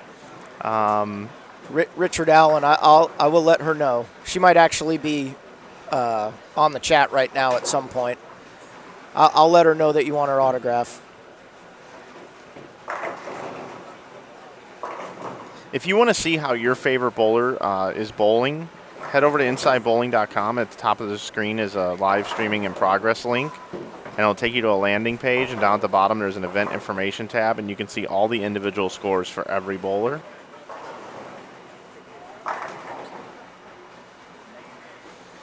Oh, here you go. Here's one you should screenshot and have blown up and put like in your kitchen. What's that, James Adams? Yeah, watching bowling and drinking coffee live feed with the man Wodka. What more could you ask for on a Sunday morning? Kyle Troop's second game was 232. He's actually in second place right now. Romeo, yes, Ronnie Russell is on the lanes today. Ronnie Russell is currently in 22nd place with 200, 193 the first 2 games, so he's minus 9. Good morning, Eddie Flanagan. You want to know, you're interested in how Steve Taylor's bowling? Steve Taylor has 191 and 208 the first 2. He's plus 29, 24 pins out of the cut. He's got 85 in the 5th right now with a strike working over on 25 and 26. He just crossed over for a double, Eddie.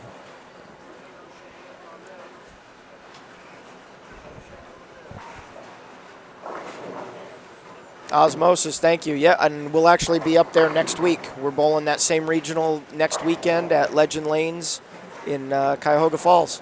I'll be bowling with my partner Eddie Graham again.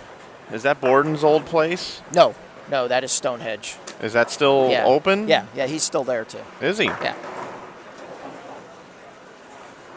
I bowled Teen Masters one year in that building.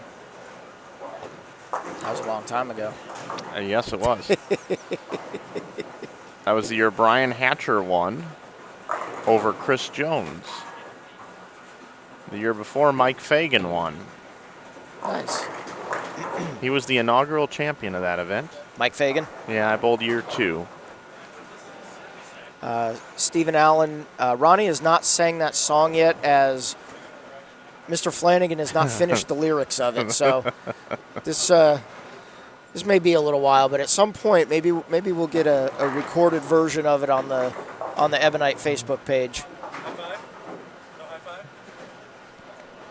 Yeah, 3-bagger, that's the best 3-bagger ever. Start just actively continue. Take this. Romeo, there is no ball speed sensors on these scoring units. Sorry about that.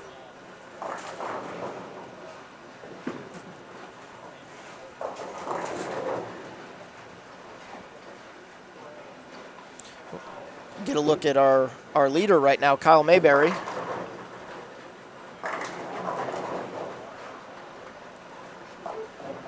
On our split screen act. Oh, and no more split screen. Yeah, we'll take a look at a score update here for everybody. Kyle Mayberry struggling a little bit this game with 65 in the 5th. That was a better shot there. I am not really familiar with Kyle's game. I am not either, to be honest with you. Do we know where he's from? Anybody in the chat know where Kyle Mayberry's from?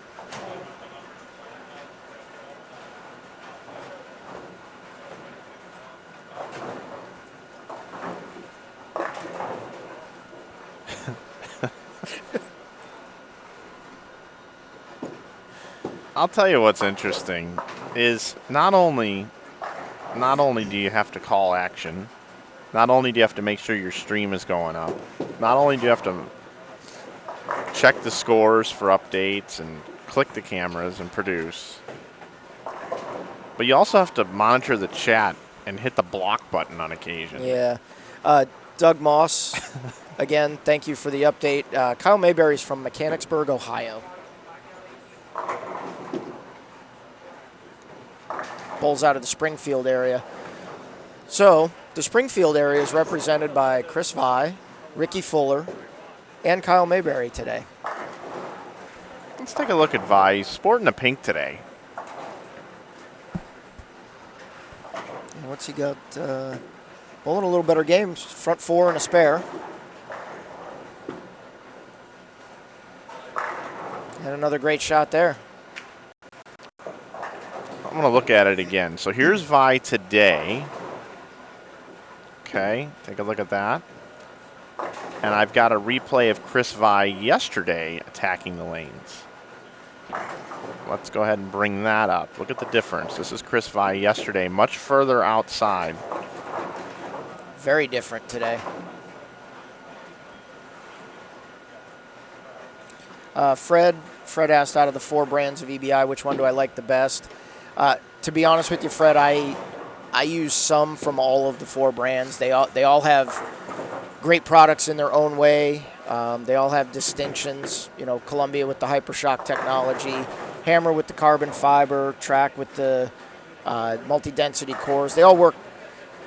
They're all good on different things. Again, if you were in the live stream earlier and Mike was talking about building an 8-ball arsenal over the 4 brands, you can build an 8-ball arsenal many different ways, and he built 2 that were great without using the same ball twice. So I don't know that really answers your question. I don't know that I have a favorite out of them because I do use some from all 4 of them.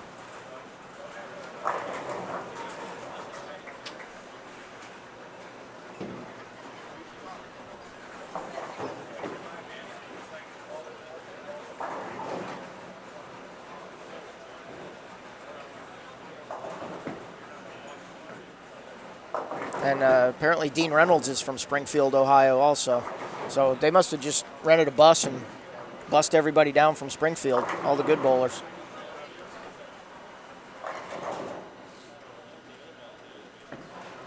Yeah, Jody, two-handed bowling is very popular here in the States. And good day from Australia. I went to Outback the other day and had a Foster's. That's a beer. Australian for beer.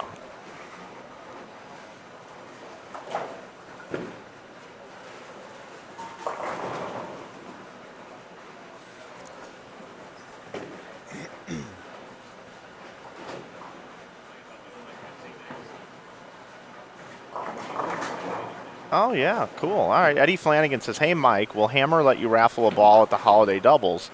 If I donate one to the tournament and all proceeds can go towards equipment? Sure, absolutely. Thanks, Eddie. Thanks for that, Eddie. Appreciate it. Good morning, TJ Schmidt. Thanks for joining us.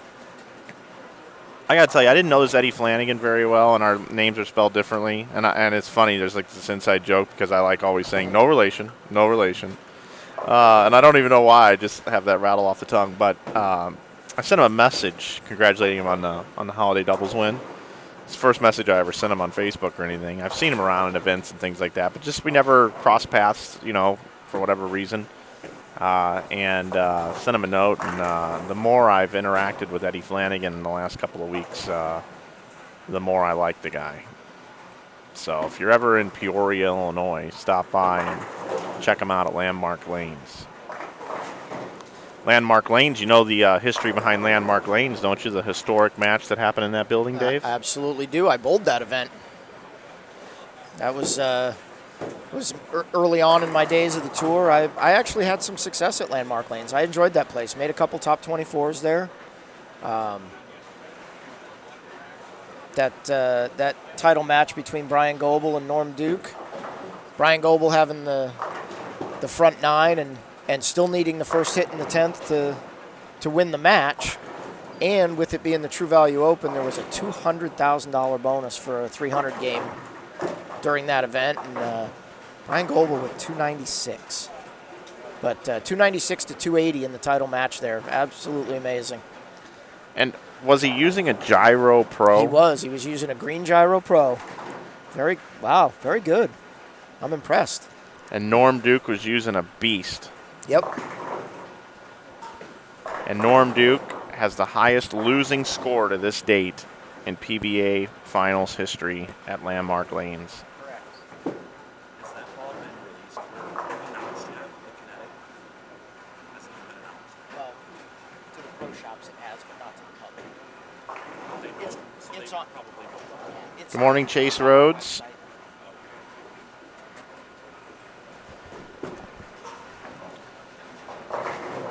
Matt, what do you think about EJ throwing 3 300s? I think EJ is very hard to beat right now. I don't know how else to put it. The guy wins everything right now.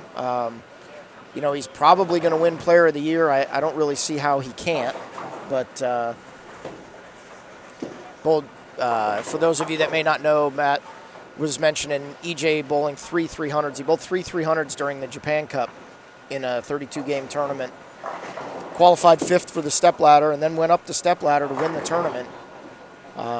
So he starts 2017 right where he left off, winning the World Championship at the end of 2016. If you've ever seen the movie Coming to America, the barbershop scene, that boy good. He real good.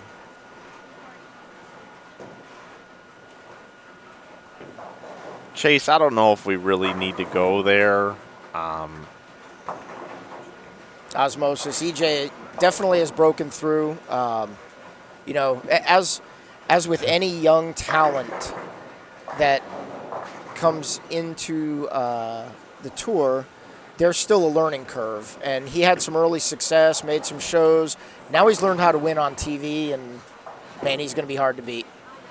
Yes, the InsideBowling.com Open will be April 28th through the 30th. I'll let you read that other comment, Dave. We have a request for Mike to do all of his commentary in his Mitch Beasley voice for Game 4. So we'll see.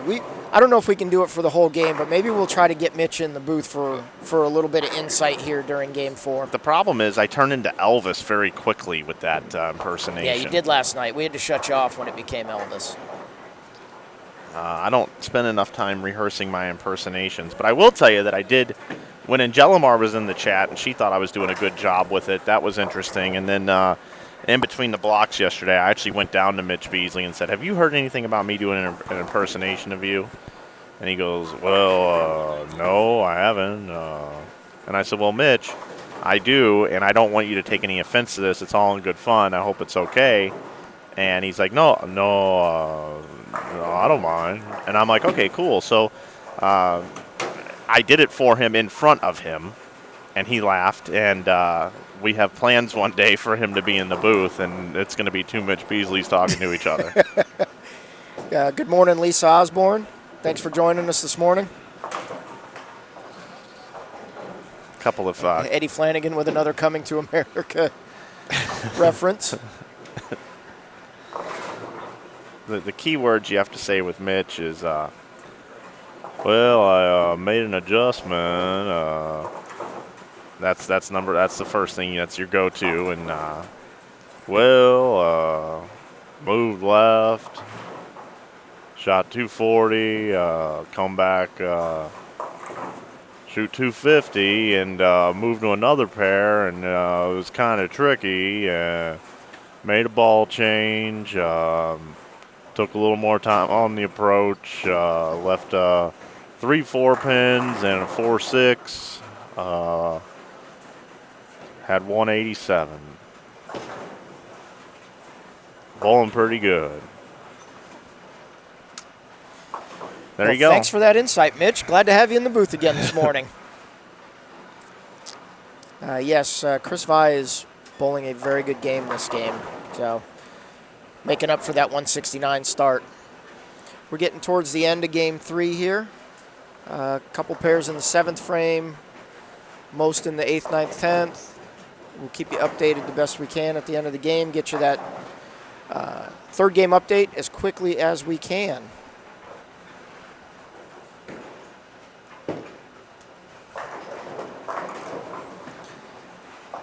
How's Chris Hester doing this morning? Let's get an update on Chris Hester. Chris Hester started at 19 under, bowled 217 and 202, so he is even. He's hanging in there. Game 3 will be an important game for him. He's 50 pins out. Dylan, I'm not sure if Brandon will be back on a TV pair or not.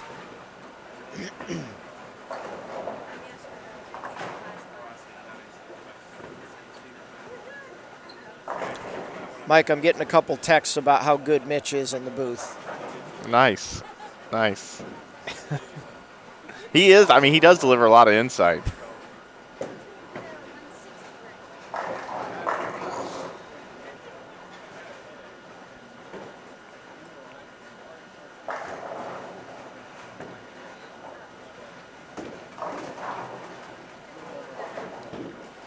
J.R. Raymond here is going to have in the 240s. 246, and right now he's at plus 30. He's only 23 out, so I'm gonna guess. I think that's actually going to put him up into the top 8 with 2 games to go.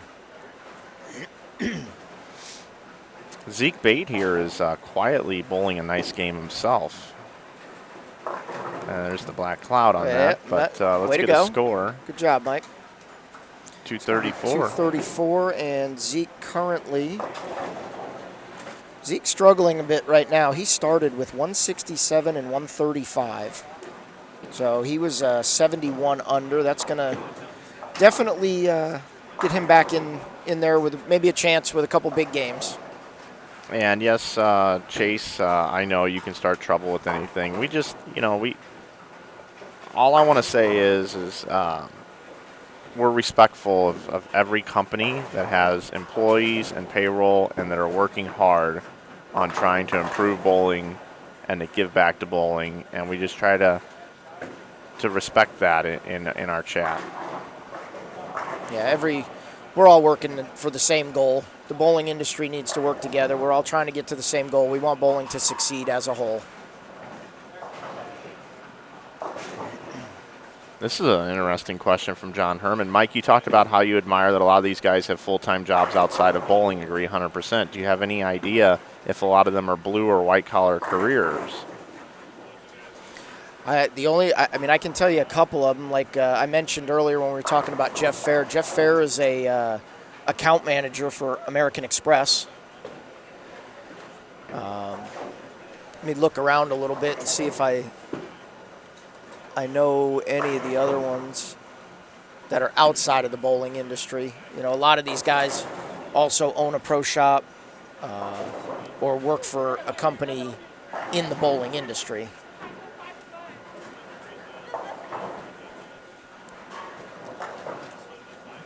Chris Vi can bowl 259 here, huh?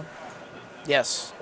Nice rebound. He's right now about 90 pins out of the cut, so 259 definitely be a good one. Take a guess at how many bowlers have backers these days. Man, that's a tough question. I'm gonna guess at least 50%. I would think. It's probably a good guess. I don't know the real answer to that. No, actually, you know what? Back to the question about what guys do for a living. Matt Ogle owns his own landscaping business. Yes, he does. That's another one outside of bowling.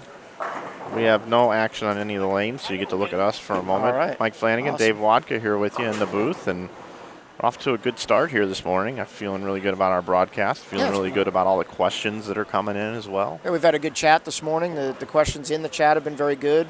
Hopefully we've been able to answer everybody's questions, and if we missed your question, ask it again.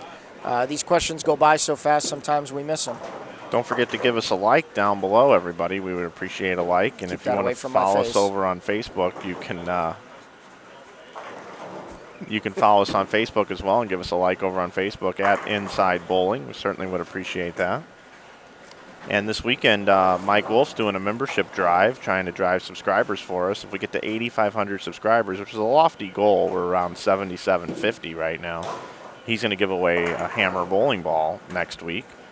So just go ahead and hit the subscribe button over on YouTube, everybody. We would appreciate a subscribe. It gives you instant notifications on when we're going to be live next. And since we do this part-time, it's not always easy to remember that we're going to be on. So make sure you subscribe to our YouTube channel. We would appreciate that.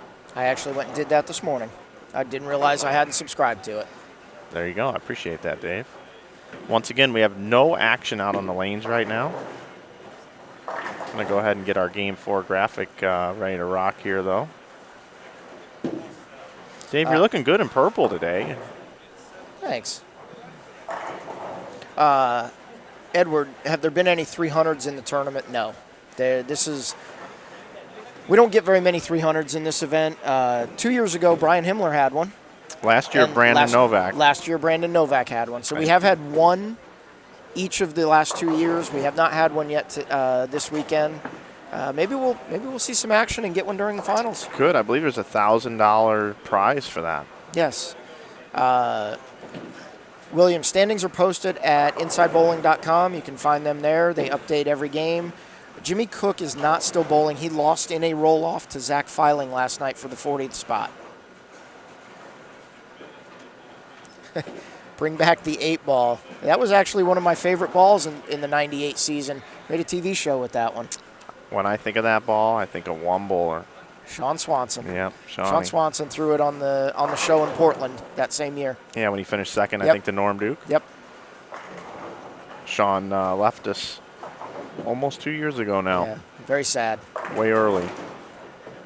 Sean was a early adopter of Inside Bowling. He was involved with this from day one, coming over from Kansas City.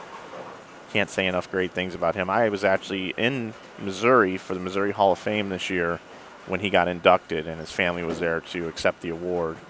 We actually streamed that. It's on our archives. You can go watch that. We put together a video tribute, actually, for Sean because he did so much for us. When you start a new organization and you're in Missouri and you've got your St. Louis cronies that you know you're involved with, but for Sean to lead the west side of Missouri and bring people like Casey Murphy and Kevin Williams and all these other sorts of people into it was pretty special. So still no action. Should be just got a couple questions here we can get to. Is Dom Barrett living in the U.S. now? No, Dom still lives in England. He just comes over to bowl the events. That was another great signing for us at EBI. Made the show at the World Championship. Had a great run out at the World Series this year. And correction, Sean finished second to Danny Wiseman, not Norm Duke, in the Oregon Open. Yeah, that's right. So thanks for that correction, Justin. Norm was on the show, though, I think, if I remember correctly. Ricky Bush, did you get morning White Castles or Steak and Shake? Actually, it's funny you mentioned that. Last night, I did go to Steak and Shake. It's about 7 or 8 minutes away, and yeah, I did. All right. No White Castles this morning, though? No, not this morning. I did have it for dinner 2 nights ago, though. We've got action right here. All right, so that was Ricky Fuller we just got to look at on 27 and 8. We'll try to get you the rest of the lineup there. Matt Ogle, Justin Billings, Ricky Fuller, Dean Reynolds. All right. And I can give you a sneak peek preview of who we will have it on 21 and 22 at some point. Daniel Farish, Jeff Fair, Greg Thomas, and Chris Hester. Nice pair there. A couple people that people have been asking about this morning in the chat, so we'll get a look at them.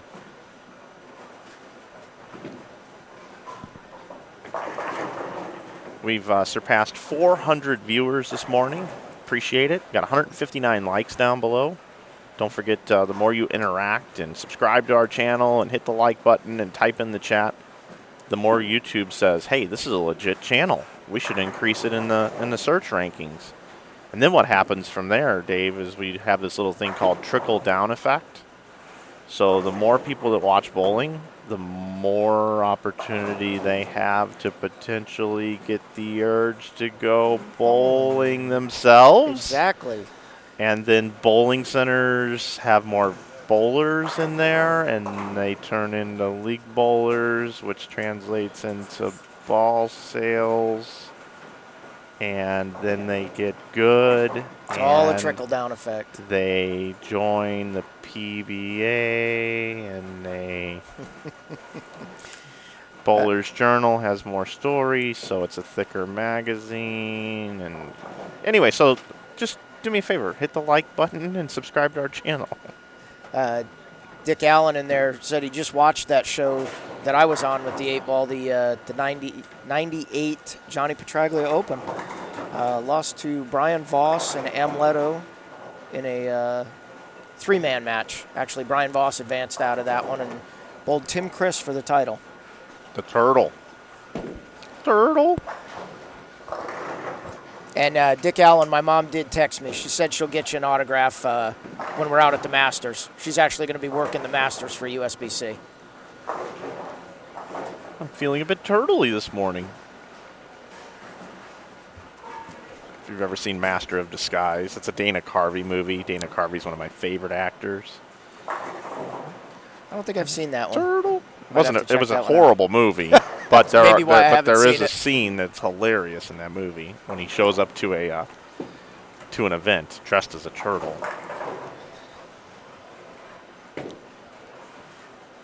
I'll tell you what, there was a run there for a couple of years where track dominated the PBA tour. With Tim Chris and Steve Hoskins, Yep. who, by the way, is getting inducted into the PBA Hall of Fame in February, and I'm very excited for that. I'm looking forward to my friend being there, my fellow Seahawk fan, and I'll always have a little bit of a soft spot for him because he left the most important ring 10 of my career. True. But definitely looking forward to that. And Butch Soper back then won with the track balls. They definitely had a little run there. The Big D, Dave D'Entremont, absolutely. Walter Ray Williams Jr. even used a code red on a show. Yes, yep. Matter of fact, did he win? He won something with a code. I remember him winning. It might have been his first major that he won with the code red. I'd have to look that one up. I'm not 100% sure on that one. And Butch Soper was using the Synergy. Yep. Then I remember the senior tour those couple of years as well. The flare. I remember. I think Butch Soper used a flare on TV also. Bob Glass. Bob Glass won a bunch with the track balls on the senior tour. I think Don Helling won with a track flare on TV as well. John Mazza. There's another one. Got another name in there with the track brand. You know, that's one of those guys. I've got Mazza. I've got Palumbi. Those two come to mind right off the top. Two guys that are kind of like, where are they now? Mm-hmm. Palumbi's still around. I talked to Jason Couch quite a bit, and he does still talk to Palumbi a little bit.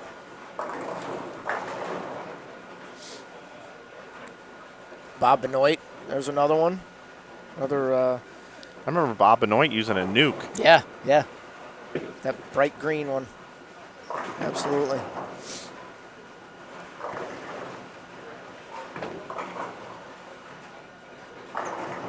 PDW threw a track 10 once on TV. I got a funny story about track. I got a blue Trackster recently, brand new in the box. Nice. It's a good little find. Yeah. I'm looking for a black Enforcer. I want a 15-pound black Enforcer. Just something. There's this thing about wanting something you can't have, and it drives you nuts. That's what these relic bowling balls have done to people. It's human nature to want them. Right. Brandon's got a question for me. I know you like practicing on house shots to see your ball go through the pins and strike.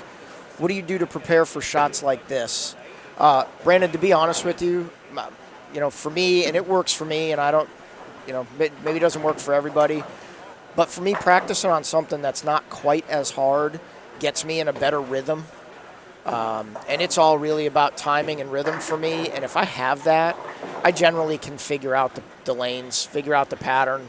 For the tour events, we always get a practice session on the pattern the day before, so I can use that to get my arsenal lined up. Events like this, you come in kind of knowing something similar to what the pattern's going to be, so you're prepared for it a little bit. And again, it's really just about timing and rhythm for me personally. And I know there's a lot of people that don't have that same outlook as I do. But again, it's all just about rhythm for me. And if I'm throwing it good and I feel good, I can generally figure out the pattern and get a ball matched up. So I hope that answered your question.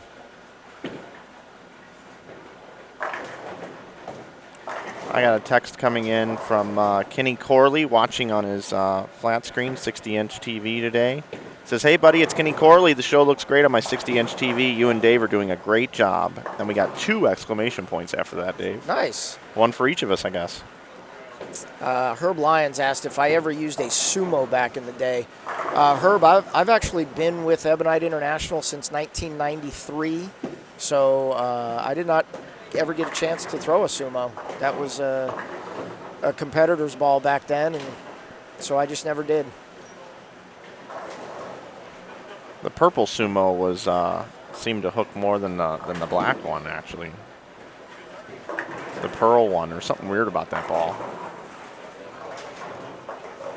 You know what ball I think has been very underrated and people don't talk about it very much? That's actually from the 2000s, from the track line. The Rising. Yeah. That Rising. That was a very good ball. It just went through the pins differently. It was a weird, I really couldn't explain it. It seemed like when the ball was going into the pocket that, oh boy, I'm gonna leave a 10 pin, but it just knocked all of them down. There was some different technology around that ball, wasn't there? Yeah, again, that was I don't know a whole lot about what it was, but it was a really good ball, really good seller also. And then that uprising right behind it, that black one. Yeah, the black one. Yeah. Hey, Dick Allen said he's got a maroon weapon undrilled. Does he really? Look at that.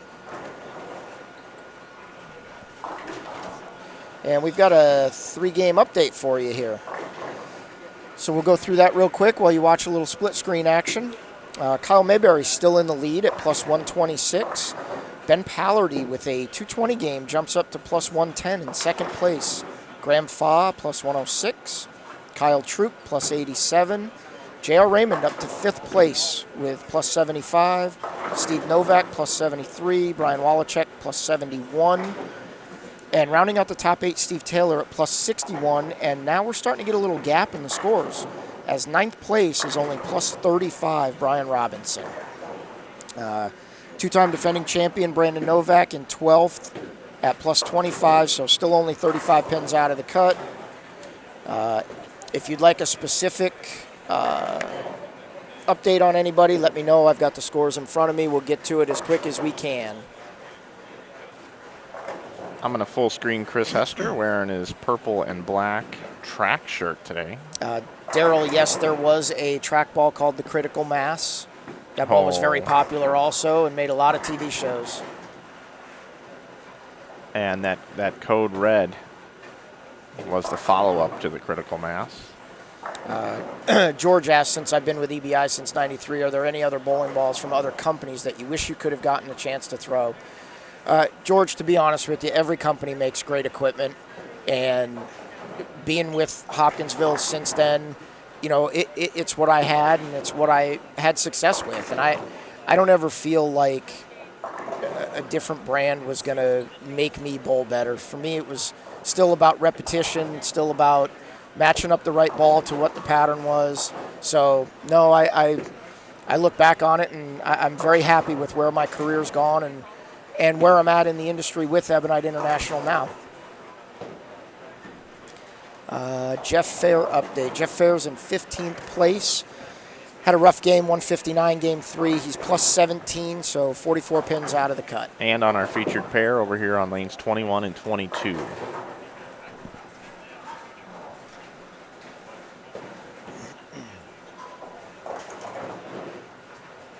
Lisa Osborne still has 2 uprisings new in box. We might have to work out a little trade for that. I may need one of those.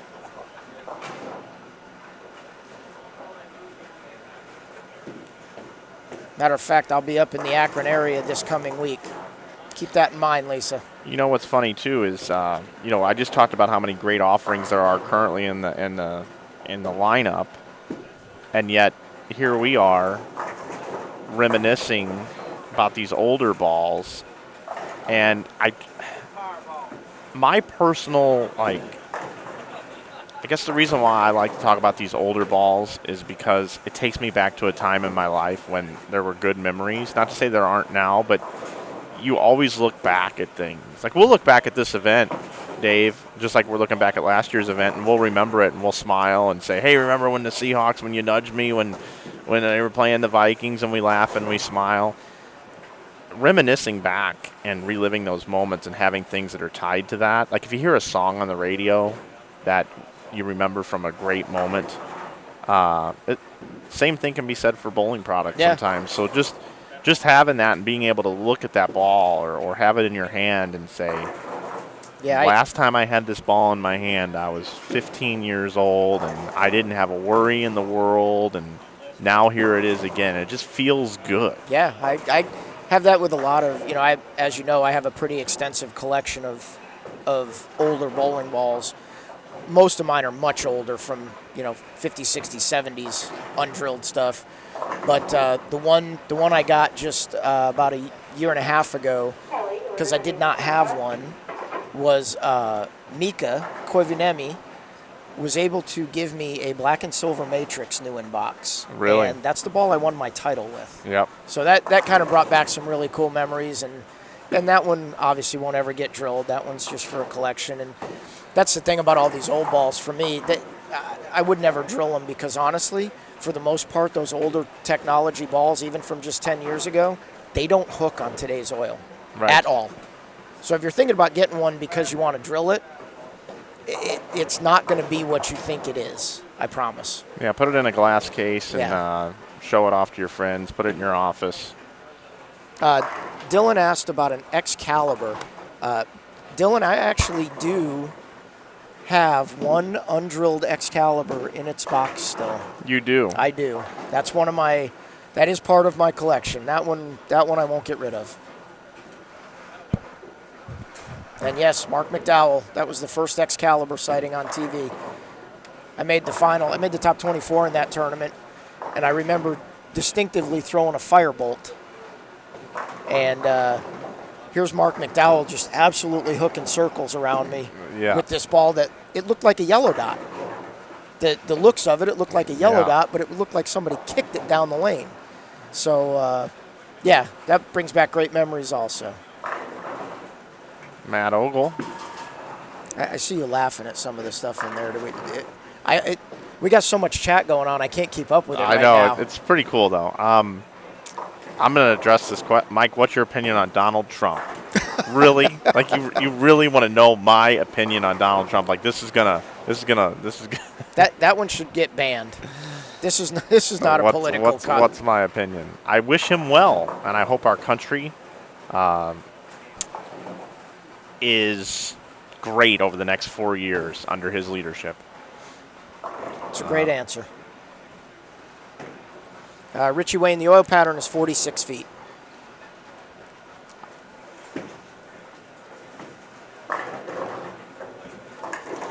And Osmosis wants to know what we do with the balls that you drilled that you don't use anymore.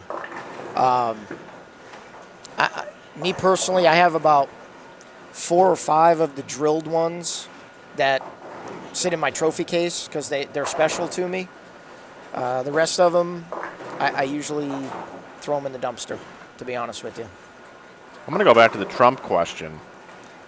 I'm not happy that he's in office, because I was a big Celebrity Apprentice fan, and I just don't think Schwarzenegger's doing a good job on that show. I'd have to defer that one to Missy, because she's watching that show, and I haven't seen it yet. But she has left the chat because she had to go to her high school practice. Chase Rhodes. Mike, did you ever buy any Visionary products from the Wonders van at Gateways? John Wonders and his family, when they were involved with Faball, to the youth bowlers in St. Louis, they would allow some youth bowlers to do a little direct buy from the manufacturer in an effort to help the youth, like 1 ball a year at a special rate. And I got a 3D offset hammer from them, and I won my only gateway. I bowled 300, had 290, shot 817 in that tournament, and went on to win with a 3D offset hammer at the time. As far as the visionary balls go, I think I might have had one, but I was already hooked up in the industry, and visionary wasn't cool at the time, and I wanted to wear Nikes, so I looked elsewhere for bowling equipment at the time. Great people, though, the Wonders. Justin asked if I still have the blue nitro I threw on my first telecast. Man, I'm glad you've been watching professional bowling for that long. And honestly, I actually do. That is one of the balls that sits in my trophy case, is the blue nitro that I threw on my first TV show. Blue nitro trivia question. I'm sure this gets asked all the time. What is Mike Flanagan's first ever bowling ball ever?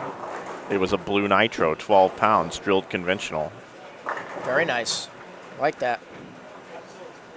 My second ball all time? What do you think it was, Dave? Well, let's see. Blue nitro. It was pretty quickly after that I got this ball because I was a spoiled little brat and I needed another ball. How about a black turbo? You're really close. Red turbo.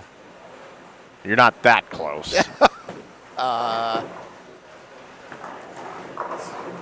Firebolt. You said black.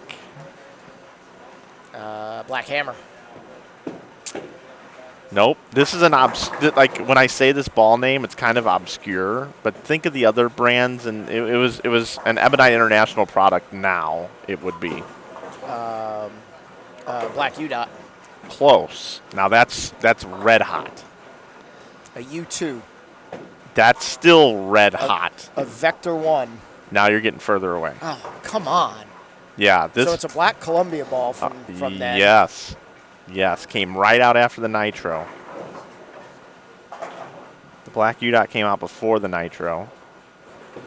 What came out after the black U-Dot? The U2. Nope. The U2 came out after this ball.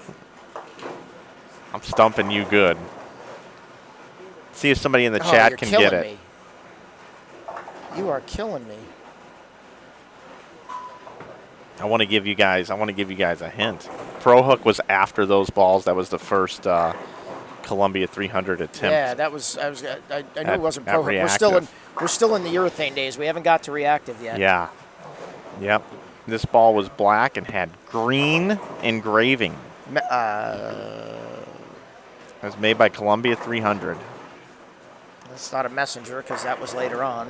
Man, I cannot believe not I'm get stumping you like this. This is awesome. Oh, you're killing me. I love this. I did not ever think I would get stumped on a bowling ball question. I know, and I got From you the today. past. Yes, Dan Lee Bud 2. wins. There we go. Dan Lee wins. The Bud 2. Black U-Dot 2. Give Dan Lee a thumbs up for that one, guys. That was awesome. Booba Duke, you'll be at our demo on the 25th in Indianapolis. Yes, Bill O'Neill will be there. The Bud 2. Yeah, Man. that's what I had. I went to 14 pounds. I went from 12 to 14. And now this should be a giveaway here. Once I had 2 bowling balls of my own. You got a Don Johnson tote bag to carry him in. No. I thought I was going to get ahead of you on that one. I had the coolest bag, in my opinion, ever made in the history of bowling. You had a Nike double bag. I had a bag that had a big foam insert in the bottom of it. It was a black or like a grayish charcoal foam insert that held 2 balls. Had a big old strap on it. And it was a bag named after one of the 2 balls that I owned. It was that really cool, The Nitro 2-ball bag. the Nitro 2 Yeah, ball the bag. blue and green Nitro 2-ball with bag. that big old ebonite across the top. Absolutely. I'm sure many people in the chat, if you've been bowling for a while, had that bag. To be honest with you, I believe I still have one of those. You got to be kidding me. Yeah. That was that. More people had that bag. That was like, in my opinion, we followed it up with the bright red and yellow Crush R bag. I remember that. It was the same bag. Exact same bag. We should do a retro version of that.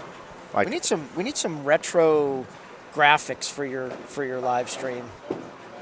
Yeah, we do.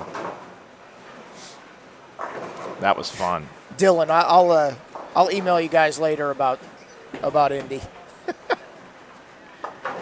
We're getting together with the guys from H2M Management. Great supporters of the EBI brand. So see you guys all on Tuesday. Dylan Murphy, Steve Harmon, and Nick Hoagland. Looking forward to getting together with you guys.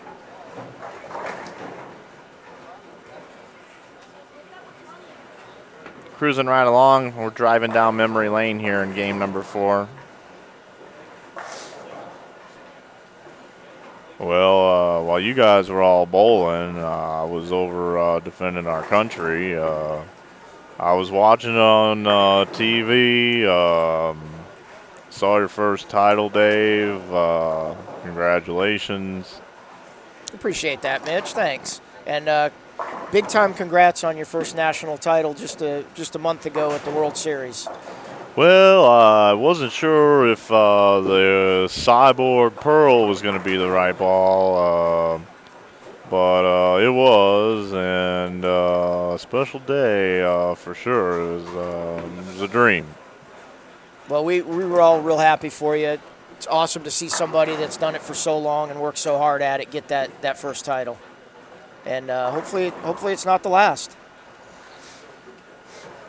Well, I certainly hope not. I'm gonna bowl just about everything this year, and I appreciate it.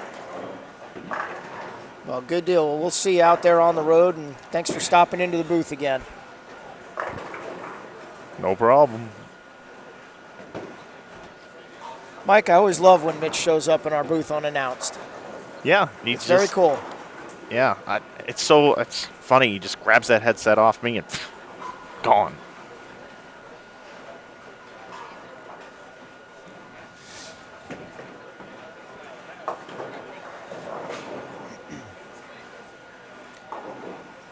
Mike, can we get go to a full screen and get a scoreboard on these and see how everybody's doing this game? Yeah, I did that on the left pair, and then we had a request for split screen. We got so many bowlers here, everybody loves. So yeah, let's hop over here. Doug Moss, I'm hoping to get one more before riding off into the sunset too. Hopefully it's in the PBA league because I would really, really love to win that. That's like the #1 goal for this year. So follow the Philly Hitmen up in Portland, Maine, and root us on to victory.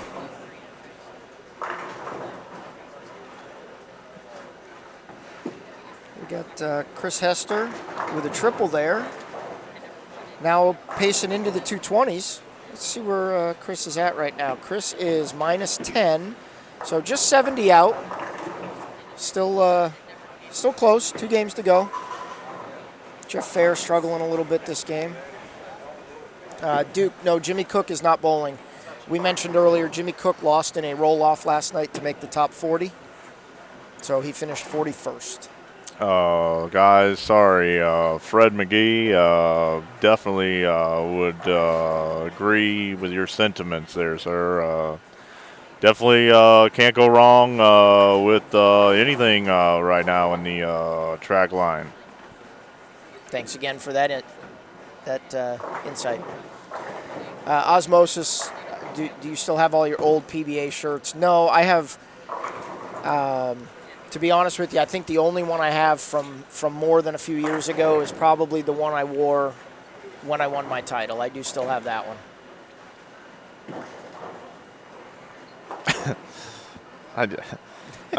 Mitch Beasley, my girlfriend Kim, says good morning. Oh, good morning. Good morning to you, Kim.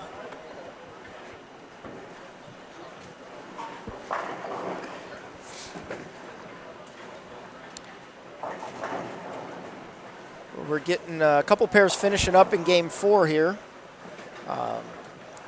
I'm gonna sneak away for about 5 minutes. Okay. And I'm gonna let Mitch take my place. So it'll be Mitch and Mike in the booth for the next 5 minutes until I come back, and I will see you in just a few minutes. Okay. All right. This won't be hard to do. We are happy you're with us this morning at the 2017 Bradley Open. Good opportunity here for a reset. You see Hammer down on the screen. You see New Center Consulting. Without those two sponsors, this would not be possible to bring you to the live stream. Make sure you consider a Hammer ball in your next bowling ball purchase. Makers of the Scandal, the Phobia, the Rebel line, the Dark Legends series, as well as that Black Hammer pure urethane bowling ball. You saw Tom Doherty win a title, run a step ladder. A little controversial telecast there, but nonetheless, that bowling ball looked extremely good, and it's a good piece to have in your bag. There is Chris Hester out there getting some strikes. And I want to thank Hammer for their support. You know, Hammer's supporting a lot of things right now. Signed some new staffers in the last year, and the last 2 events that I've streamed, both have had Hammer on the screen. So giving back to Scratch Bowling. Make sure you support who supports you. And make sure you consider a Hammer bowling ball in your next purchase. I throw Hammer, you should too. And also want to thank New Center Consulting. If you're looking to upgrade your bowling center, or you're looking for just maybe some ideas on what you might be able to do, give the folks at New Center Consulting a call, and they'll help you modernize your bowling center at affordable prices. Also want to thank Ace Mitchell Bowlers Mart for supporting the event. They're also a sponsor. Logo Infusion. This weekend you can save 20% over at logoinfusion.com by using the coupon code BRADLEY17. Also local sponsors here, Brooks Electric, United American Supply, Fireball Whiskey, and Buffalo Trace Kentucky Straight Bourbon Whiskey. Right here in Kentucky.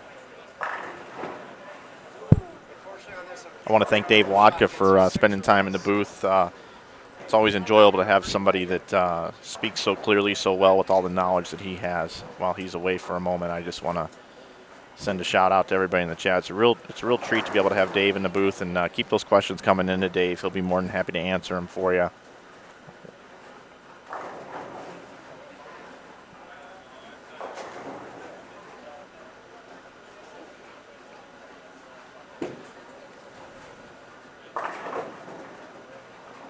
Yep, right now you're watching the bowlers come through. It's the top 40 bowlers. We're down to 40. The top 8 is the next cut.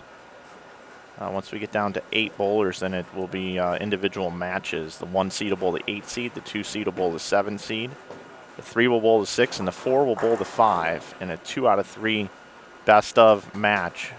And then it'll be a bracket format. And we will crown a champion sometime just after 4 o'clock today. Thanks for watching on Inside Bowling. Give us a like down below. 171 people have done so far. I'd like to get that number up to about 200 or so.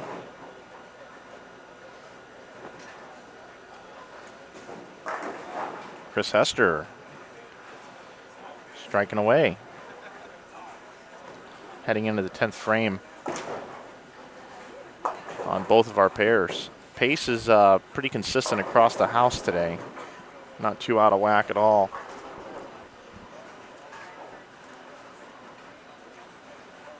We do have some questions in here. I am trying to keep up with that. Chase, the IB Open is going to move out of St. Louis because there's just no lane beds available on that weekend, and too many leagues will not take off. Mike, will some of the IB tournaments be coming to the East Coast? We'd like to do some stuff further east. I know it's a hotbed of bowling. We're going to move the IB Open east and north, I believe. And, yeah, it's good to see Hester out there throwing it good. That's for sure. I agree with you, Greg.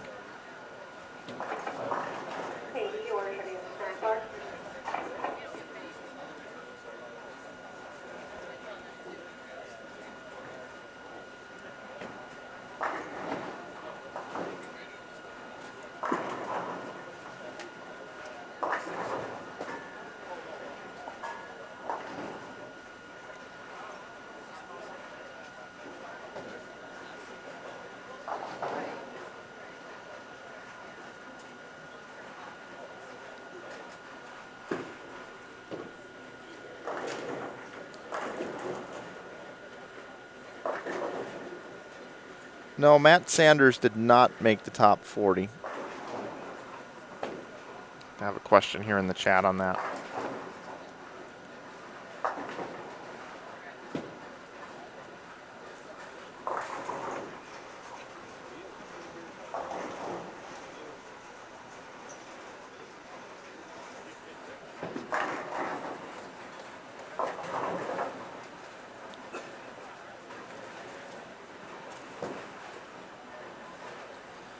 So Matt Ogle can bowl 222. Rest of the scores on this pair kind of struggling, and now Matt with that open there. 210. 210 for Ogle. There's Mitch Beasley. Mitch, you got to pull off a seat over here. Mitch is here. I felt somebody over my shoulder. Oh, this is great. This is going to be great. The real Mitch Beasley, please stand up. Oh, boy. Here we go. Time for Mike to turn red in the face. Well, Mike, I had to get back in the booth just for this because I ran into Mitch over there and I said, hey, you were just in the booth and now you're over here. You're everywhere. This is true. And joining us now in the booth, again, you've heard him all morning, but he's back now, Mitch Beasley. Hi, Mitch. Hello. So, Mitch, I came up to you yesterday, and I let you know about this little impersonation I do of you, and you were very receptive to it. Yeah, I heard you were pretty good at it, so. I go a little lower than your voice now that I'm hearing you. Well, if I, do a little Elvis imitation or something like that. Mike has turned into a little bit of Elvis a couple times. That's Elvis and Mitch if they gave birth to somebody and they matured quite quickly, I guess. Oh, man. Mitch, we have a question in the chat for you. Is it true that you're the man on the brawny paper towels? On the brawny paper towels. Oh, man. The quicker picker upper. Oh, man. Mitch, That's you got a little good. sense of humor here this morning. I'm glad glad you made it in. I was a little disappointed not to see you in this round of 40. I'm sure you were disappointed as well. What was it about this oil pattern that snake bit you? Man, I didn't carry real well when I threw it good, and then when I threw it bad, I split way too often. So, just a little bit of picking the wrong balls to throw and picking the wrong shapes. I either picked the ball that went through the pins too hard and I left the stone 9 or ring 10, or I picked the balls a little too soft and I flat 10 or 4 pins. So, and then the approaches were a little tricky for me on a couple of pair, and I slipped a couple times. Every time I slipped, I left 2, 4, 8, 10. So it just I bowled great like several games and got nothing out of it, and then I bowled horrible a couple of games. We got people in the chat commenting. Oh my God, it's the painful.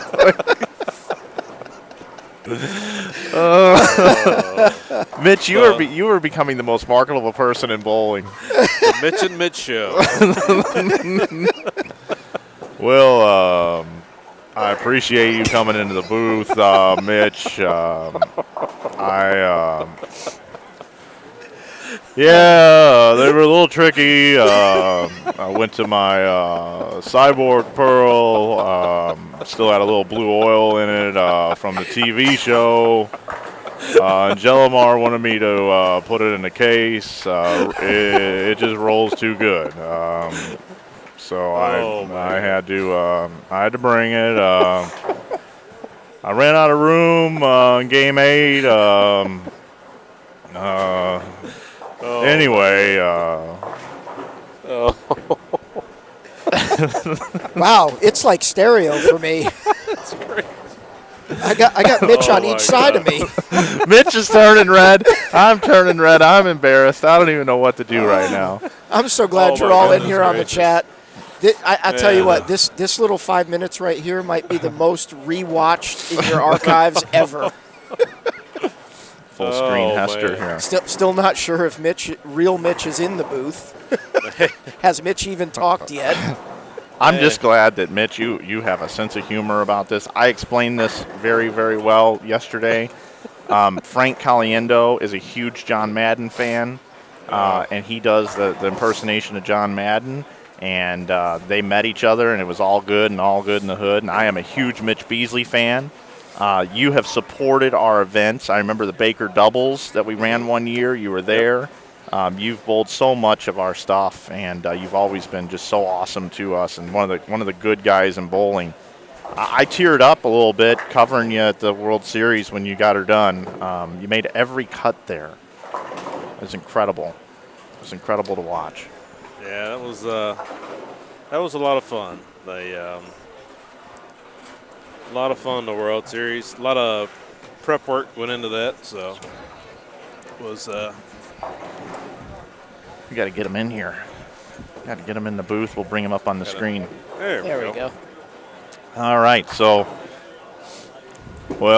Mitch Beasley joined with someone who thinks it's Mitch Beasley and Dave Wodka. Dave, I want to thank you for all the support at the World Series. While I was bowling, all the support, I appreciate it. Well, no problem, Mitch and Mitch. Oh man. So Mitch, what's going on now with your bowling career? You had the World Series. Are you bowling all the tour stops this upcoming year, all the national stops and stuff, and you bowling all the weekend warrior tournaments like this one? I'm planning on bowling as much as I can. So I'll start prep work here in the next week or so for the 3 majors in February.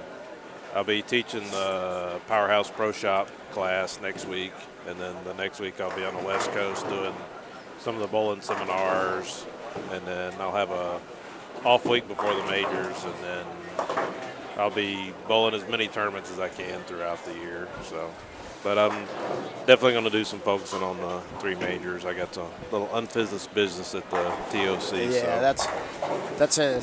That's an important month for all of us with the 3 majors back to back to back.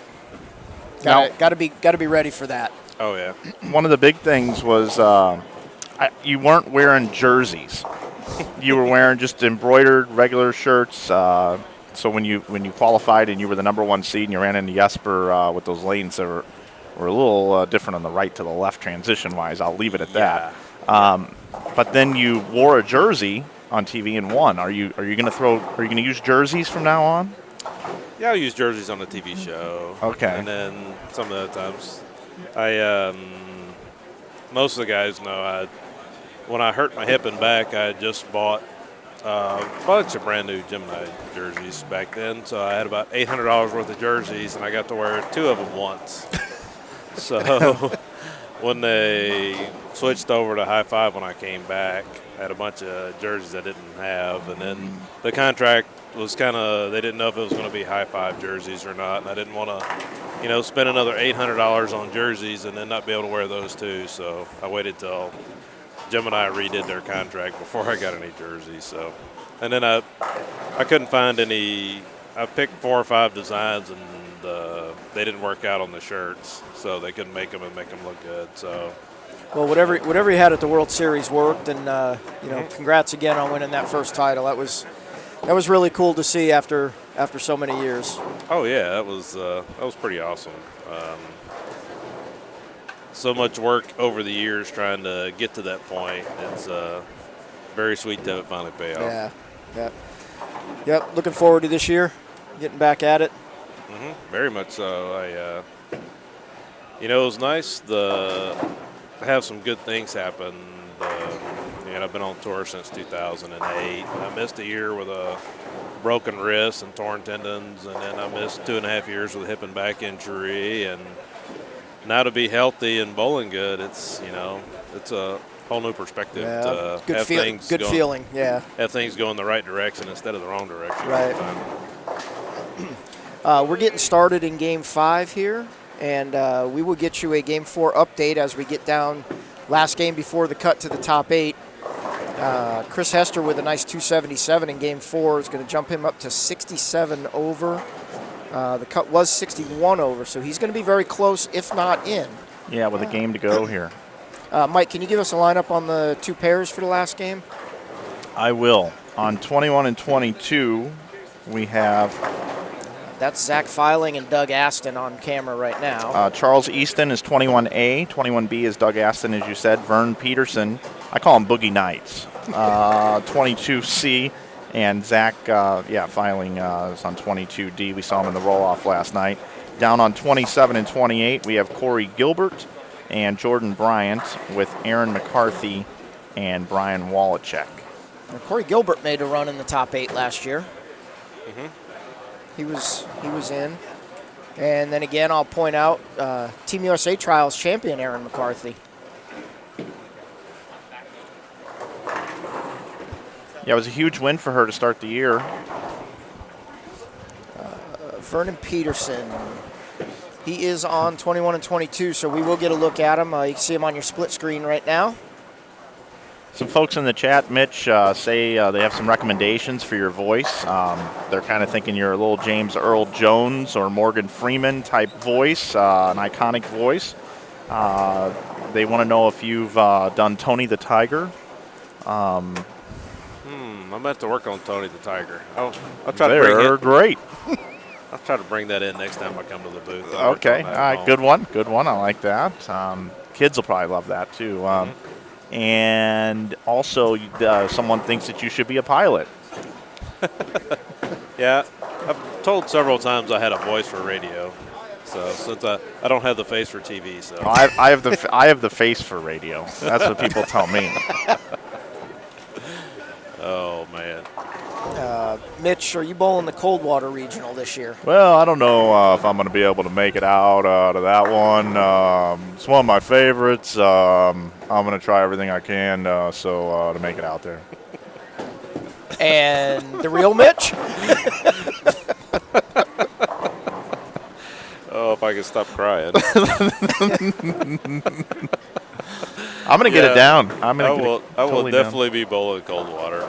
So good deal. I'm sorry. I misspoke. I didn't think I'd be able to make it. Evidently, I am. Doug, yes, Brian Wallachek is a free agent. He does throw a fair amount of EBI products as well as a few of the other companies. Mm-hmm.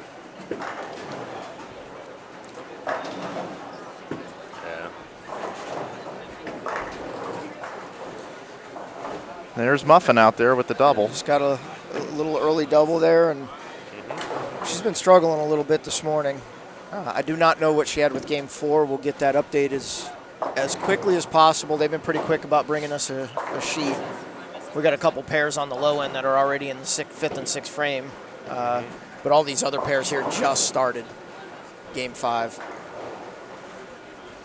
Justin, I will find out what ball that was for you. And yes, that actually is a Cyborg Pearl that Aaron threw. I think what I'm going to do, Dave, since we're getting down to a cut number, okay, I'm going to go mobile.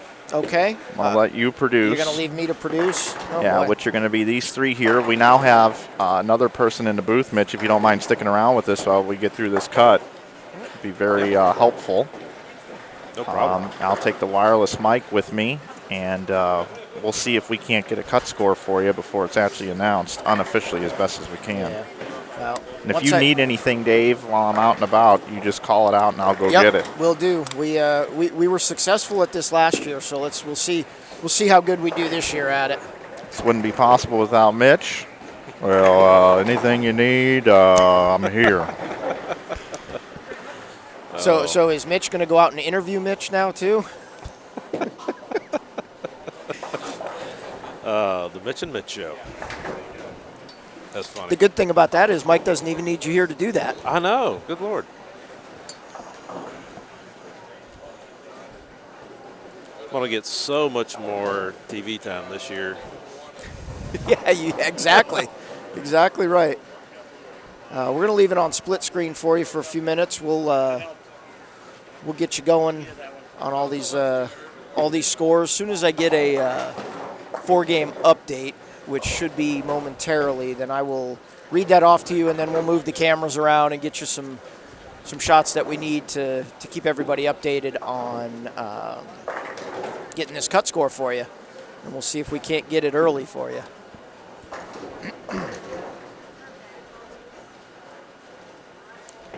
Mitch, we had a couple questions early on about the lane pattern this week and what you thought of it and how it played. And I gave my perspective. What was your perspective on? You've bowled this tournament a few times, and for me, they were definitely more hook, but I think the hook was in the wrong part of the lane. It was all early to me. Yeah, it seemed like they lengthened the pattern just a little bit and then dropped the volume a good bit. And then so that makes the ball hook more in the front part of the lane because the volume is less. And some of the guys were using way too much surface to try to get the ball to hook. Right. That's exactly the point I brought up is everybody, they used too much surface, and all that did was beat the front of the lane up even more. Somebody asked what the most common surface was for the week, and I said, normally 500, 360 is common here, and I think as the week went on, more guys went to using 1,000 or even 2,000. I know for me personally, I use 2,000 on everything because the more surface you put on it, all you did was make it hook earlier, and the ball hooked 3 times. Oh, yeah. Normally, this is one of the only tournaments when you hear somebody say, it's only 500 grit. Right, right. Normally everybody freaks out if you say you got 500 grit on the ball, but here it's normally commonplace. But I actually brought 2 balls with 320 on it, and then a couple balls with 500, and 1,000, 2,000, and some shiny balls. And the one I threw with 320 grit, it hit the lane and went left at like 10 feet. And I went, whoa.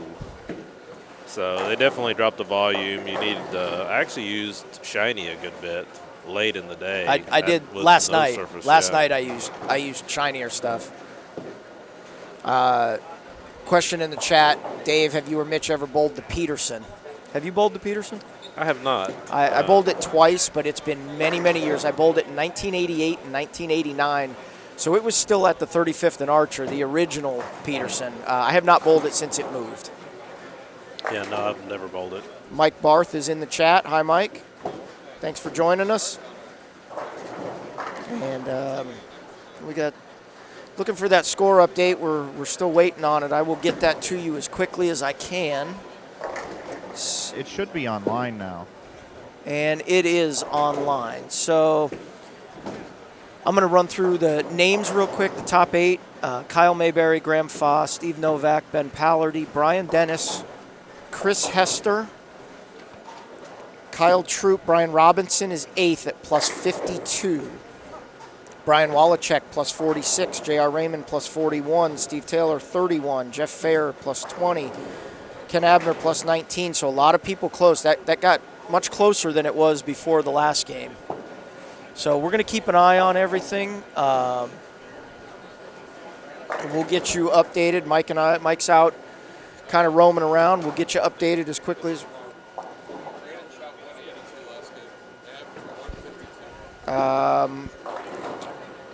okay, so one of the scores is wrong, I'm being told. Brandon Novak's score is off by 30 pins, which puts him at plus 7, not minus 23. So he's still out of the cup, but closer. Mike Barth, Kyle Mayberry is leading the tournament at the moment. J.R. Raymond just 710, Dave. Okay. The most he's going to be able to shoot is 190. He was in 10th position. And is he late in the game? Yes. Okay. Give me a final score on him once you get it. I will. He's in the 8th. Okay. And so, let's see. And you got Wallachek on your featured pair there on 28, and they are 5 frames behind Raymond's pair. Right. So we're gonna get scores in. We should be able to get this cut score pretty quick because everybody's finishing at different times. And let's jump on over and take a look at Wallachek's pair with Aaron McCarthy and Corey Gilbert. I think the 2 featured pair are probably the last 2 pair to finish. Yeah, it actually does it. They're going to be really close to the last 2 pairs done, so this is going to work out okay for us. Trying to get you a cut score as quickly as we can. See if McCarthy can make her second split in a row. According to the text I got from her earlier, she has shot plenty of them this week. Hey, Yes. Dave, Steve Taylor is Yes. up in the 9th frame. He just converted the 6-pin. He can max out for 192. And he was in 11th place, so the best he's going to do is go backwards 8 pins. I will get you a final from there.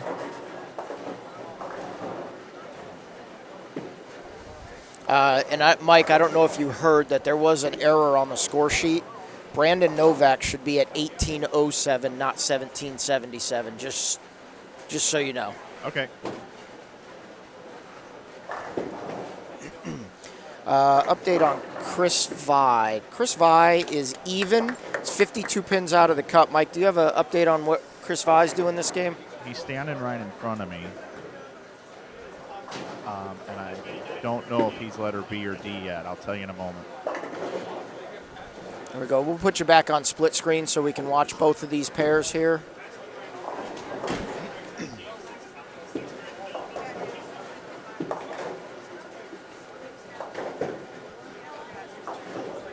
Chris Vi can strike out for 222.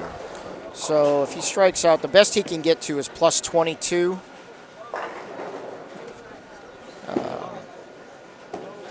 Let's see. Chris Vi is asking for an entry fee into a endless 10th frame. Maybe that's something you can think about for your IB Open or Holiday Yeah, Doubles. there you go. You can pay to Endless strike 10th out. frame. So I have a final for Steve Taylor. Okay. 167. 167.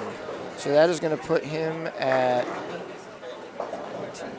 -2. That will eliminate him from being able to make the top 8.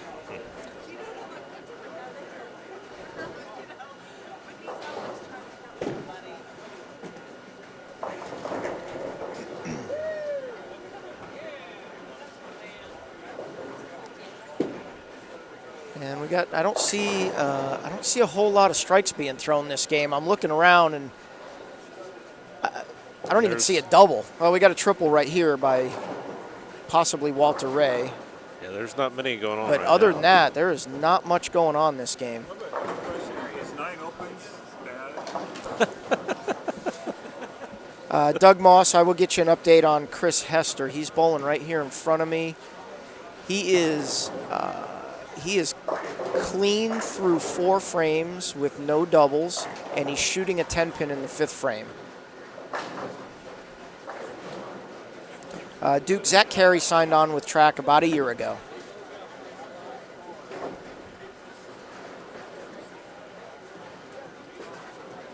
And open frame for Jeff Fair as he misses a 10-pin on a triple. That actually was on the front 4 and missed a 10-pin in the 5th. Jeff Fair is only 30 pins out of the cut, so we'll see if that comes back to cost him. Yeah. And Hester converted his 10-pin, so he's clean through 5 frames with no doubles. Yeah, every time I miss a spare, I see dollar signs flying out the window. Absolutely, especially those 1-pin spares, so important. And even more so, I mean, they're always important, but even more so in a tournament like this where the scores are so low, you just can't give away those 11 pins. Yeah, I mean, how many times do you miss cut by 10 or 20 and you miss 4 or 5 spares? Right. Pete Ramsey, let me get you an update on Himmler. Himmler was -41 going into this game, so he's 100 pins out. Yeah, he bowled 162. He's done. And he bowled 162 the last game, so Brian will not be making the cut. I have a final score for Graham. Okay. 210. Okay, so Graham is plus 138. Do we have a Dean Reynolds update anywhere? He is plus 11, so 42 pins out of the cut. Let me find out what pair he's on, Mike. 32D. I might be able to see that one myself. I got it. Dean Reynolds is clean through 7 frames with no doubles, so he is on 196 pace through 7 frames. And you're right on the scoring pace. It is low, buddy, low. Yes, it is very low this game. This is there's a chance the cut number could go down this game. Chris Hester with a strike in the 6th, so clean through 6 now, working on a strike. Chris Kalea did not make the cut. Daniel Farish, let's get an update for Daniel Farish. He is -1 going into this game, and let me see where he's at. I will try to get an update for you.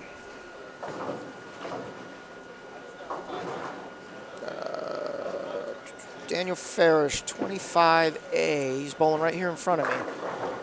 Daniel Farish has 109 in the 5th and a strike in the 6th.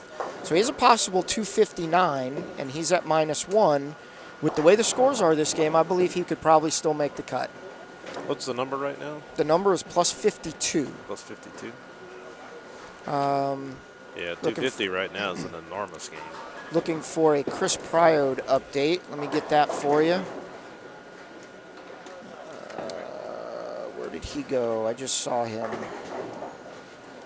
Bear with me. I'm getting these for you as quick as I can. 17B. Mike, do you have an update on 17B for me? I will in a moment. I'm down 29 and 30 right now. Okay. We'll get you that Chris Priode update. I'll tell you an observation I have from here, though, is that Jeff Fair started with the first 4 strikes and then missed a single pin and then struck in the 6th. He's the guy on the outside looking in that could get there. He's lined up over on 25 and 26. Right. So that's kind of a developing thing to keep an eye on. Is Jeff Fair, can he make it into this cut number? We'll keep an eye on Jeff. He's bowling right here in front of us. He's about the only guy out there I see lined up stringing strikes. Yeah, and Daniel Farish, like I mentioned before, did strike in the 7th. So he still has a possible 259, and he's at -1 right now. I got a Ken Abner final score of 155. So Ken Abner went from +19 to -26. So he will be out.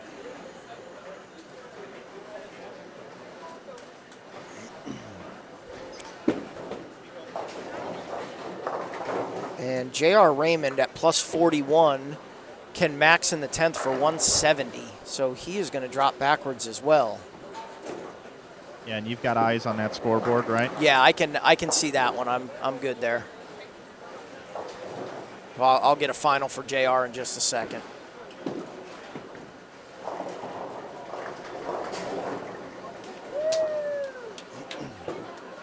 And you had a request for a score down here. I'm down by 17 and 18. Yeah, 17B, Chris Priode. 136 in the 7th. It was an open, so he can max out for 226. Okay, and he's at -15, so Chris Priode can only get to +11, which I don't believe will be enough to make it, pending some of these other scores. Jeff Fair with a spare in the 7th, so he's pacing. He can still shoot 247 if he strikes out. Which would get him to +67 if he does that. Right. Currently, right now, the number is 52.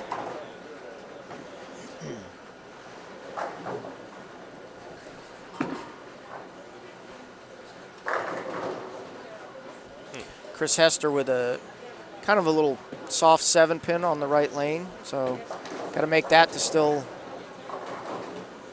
stay clean. Looking for a Vernon Peterson update. Vernon is -4.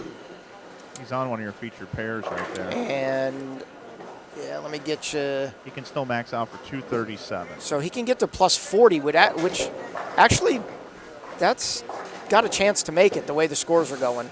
Hey, Dave, can you help me out? Can you Yeah. tell me who 15B is? 15B is Justin Knowles. And he is currently at +1. Well, he's going to be in the 250s.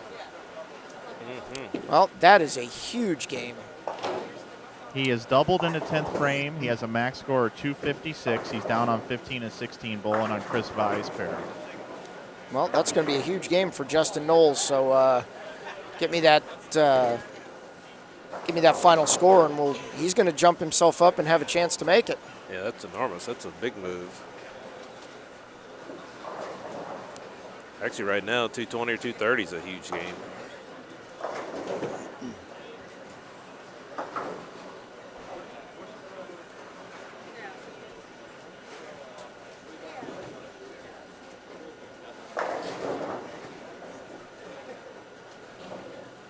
Okay, 5 count to fill it up for 251. So Justin Knowles gets to plus 52.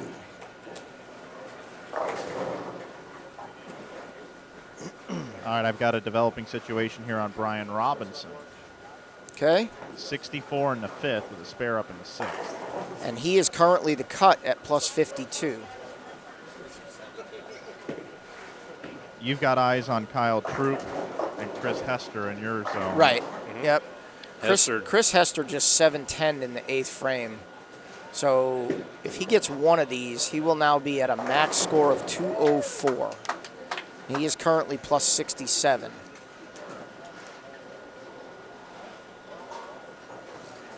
This number might go backwards. It is looking very much like it's going to go backwards, actually. As of right now, Justin Knowles is the only one that's gone up.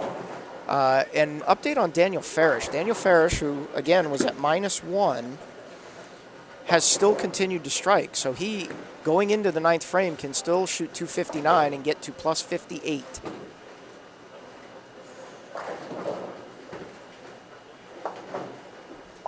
Chris Hester has 144 in the 8th on an open.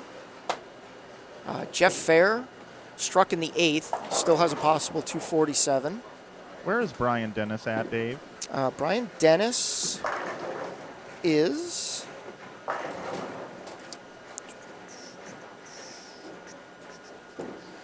$19A. So he's getting up on lane 20 right now. He's got 107 in the 6th and a strike in the 7th, getting up in the 8th. Still a possible 227. He's at plus 69 at the moment. He's pacing 187. So development there as well. We've got some struggling going on, the people between 5th and 8th. Yeah, there could be a few people coming up and getting in and a few people backing out. Kyle Troop is at plus 60. He's in 7th, and he's got 104 in the 5th and strikes in the 6th and 7th. Yeah, he can still get a nice 250 there. Daniel Farish getting up in the 9th frame on lane 25. And another strike. That was a great shot. So he's going to go into the 10th frame with a chance to shoot 250 and get into the plus 50s.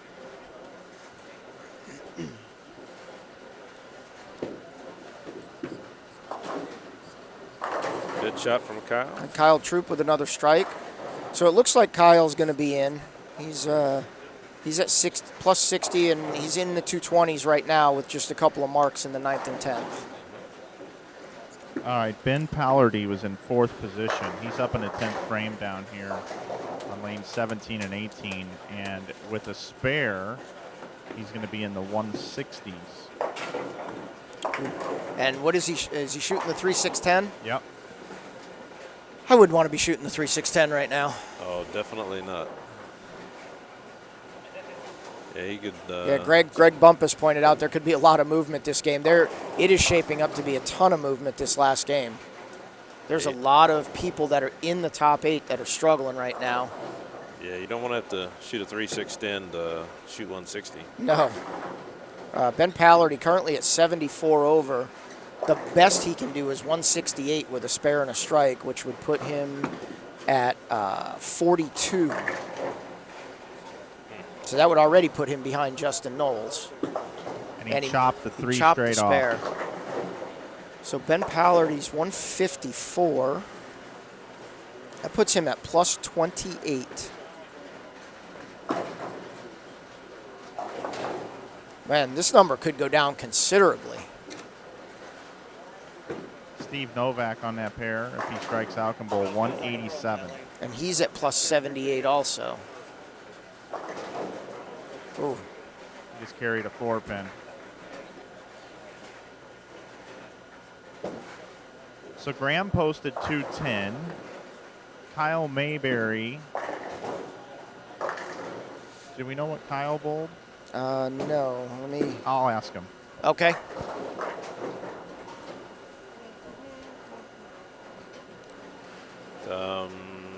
184 for Mayberry the last game. 184. So 131. So it looks like Graham Fa's actually going to be your leader at plus 138. He overtook Kyle that game. Daniel Farish is getting up in the 10th frame right now. I will update you shot by shot in the 10th.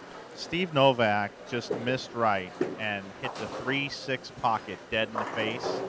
Pins came out of the back for a strike, for a double. Wow. That could end up being huge. It's an enormous break there.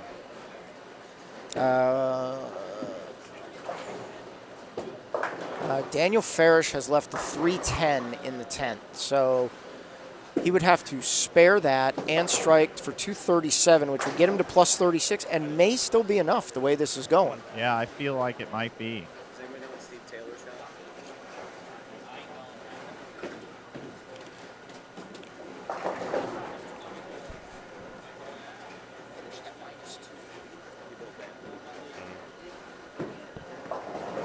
Dave, Steve Novak did manage a way to strike out in the 10th frame. For- I don't know how, for but he bowled 187? 187. So he is plus 65. Daniel Farish is shooting his 310 right now. And he did not convert it. So that's going to give him 225, which puts him at plus 24. Which does not necessarily count him out. No, does not eliminate him yet. Yeah, it's going to be very close. Because he is ahead of J.R. Raymond. He's ahead of Steve Taylor. Right. The ones that really going to matter are Wallachek and Fair. Yeah, Wallachek, Fair, Chris Hester, and Brian Robinson. And Brian Dennis. Who, what about Dean Reynolds? Do we know what he did? He was plus 11. I do not know what he had the last Can you game. tell me where he is? Yeah, give me a second. He was 32D. He's got 193 the last game, so he's out.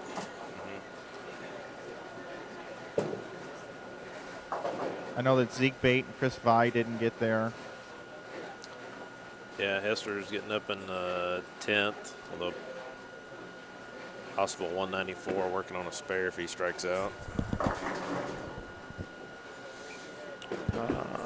And Jeff Fair with his first shot in the 10th, and through the face, Jeff Fair can bowl 226 with a spare and strike, which would put him at plus 46. And Brandon Novak bowls 183 the last game, so we will not have a back-to-back-to-back champion. Brian Dennis bowled 195, so that leaves him at plus 64, which should be enough. That's comfortable. Yep. We're looking at Chris Hester, Kyle Troop, Brian Robinson, Brian Wallachek. And Jeff Fair. And Jeff Fair. Chris Hester struck the first ball in the 10th. Got a nice trip on the 3-pin there. He will need the second one. Brian Wallachek can only shoot 181 max. And we got nobody on 21 and 22 that has a chance. I'm going to put it on full screen for us on Brian Wallachek's pair with the score.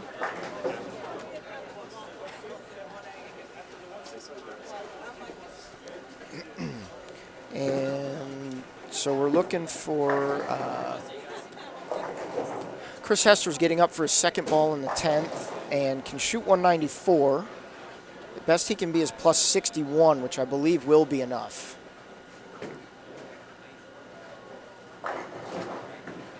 All right, so Brian Robinson's going to be in the low 160s. He struck in the 10th frame and made a good shot, left the 10 pin. So You can get to 163. Chris Hester, the best he can do now is 184. He came in a little light, left a 3-pin. Jeff Fair did pick up his spare in the tent.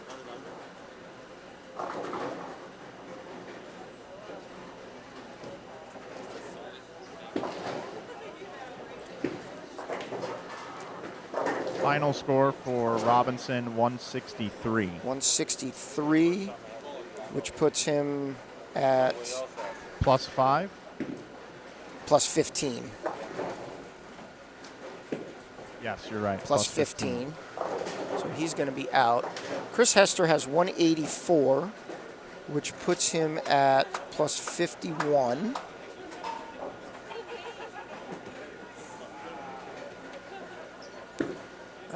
Kyle Troop. Kyle Troop's going to be in the high 2 teens or 220 with a strike. So Kyle Troop is going to be in. And this just in, Jeff Fair bowls 225. So Jeff Fair gets to plus 45. And if my numbers are correct, Jeff Fair is going to be the number at plus 45.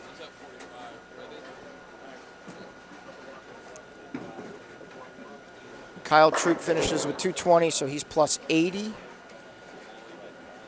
And I'm going to run through real quick, make sure. Did we get a final on Matt Ogle the last game, Mike? It wasn't enough. Oh, okay. Zeke Bate, not enough. Wasn't enough. Thanks. So, yeah, I believe that's it, Mike. I believe we've got So who fell out? Brian Robinson fell out, Ben Pallardy fell out, and Jeff Fair and Justin Knowles went in. So we had 2 out and 2 in. And it looks like Jeff Fair is going to be the number at plus 45. Do we know who will be just out? The That's fairish? The next out's going to be plus 28, which is Ben Pallardy. So there's Okay. a little jump there. And then Farish is next after that. So it's going to be Graham Faw, leader, Kyle Mayberry, second, Kyle Troop, third,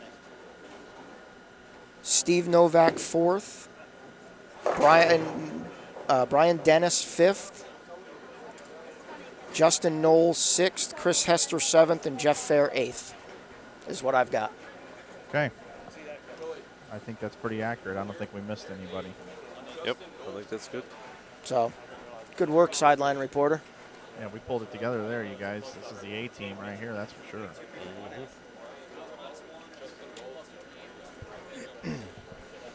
And this is not the pattern that you want to have to, shoot 210 or 220 to stay in the number. No, God, no.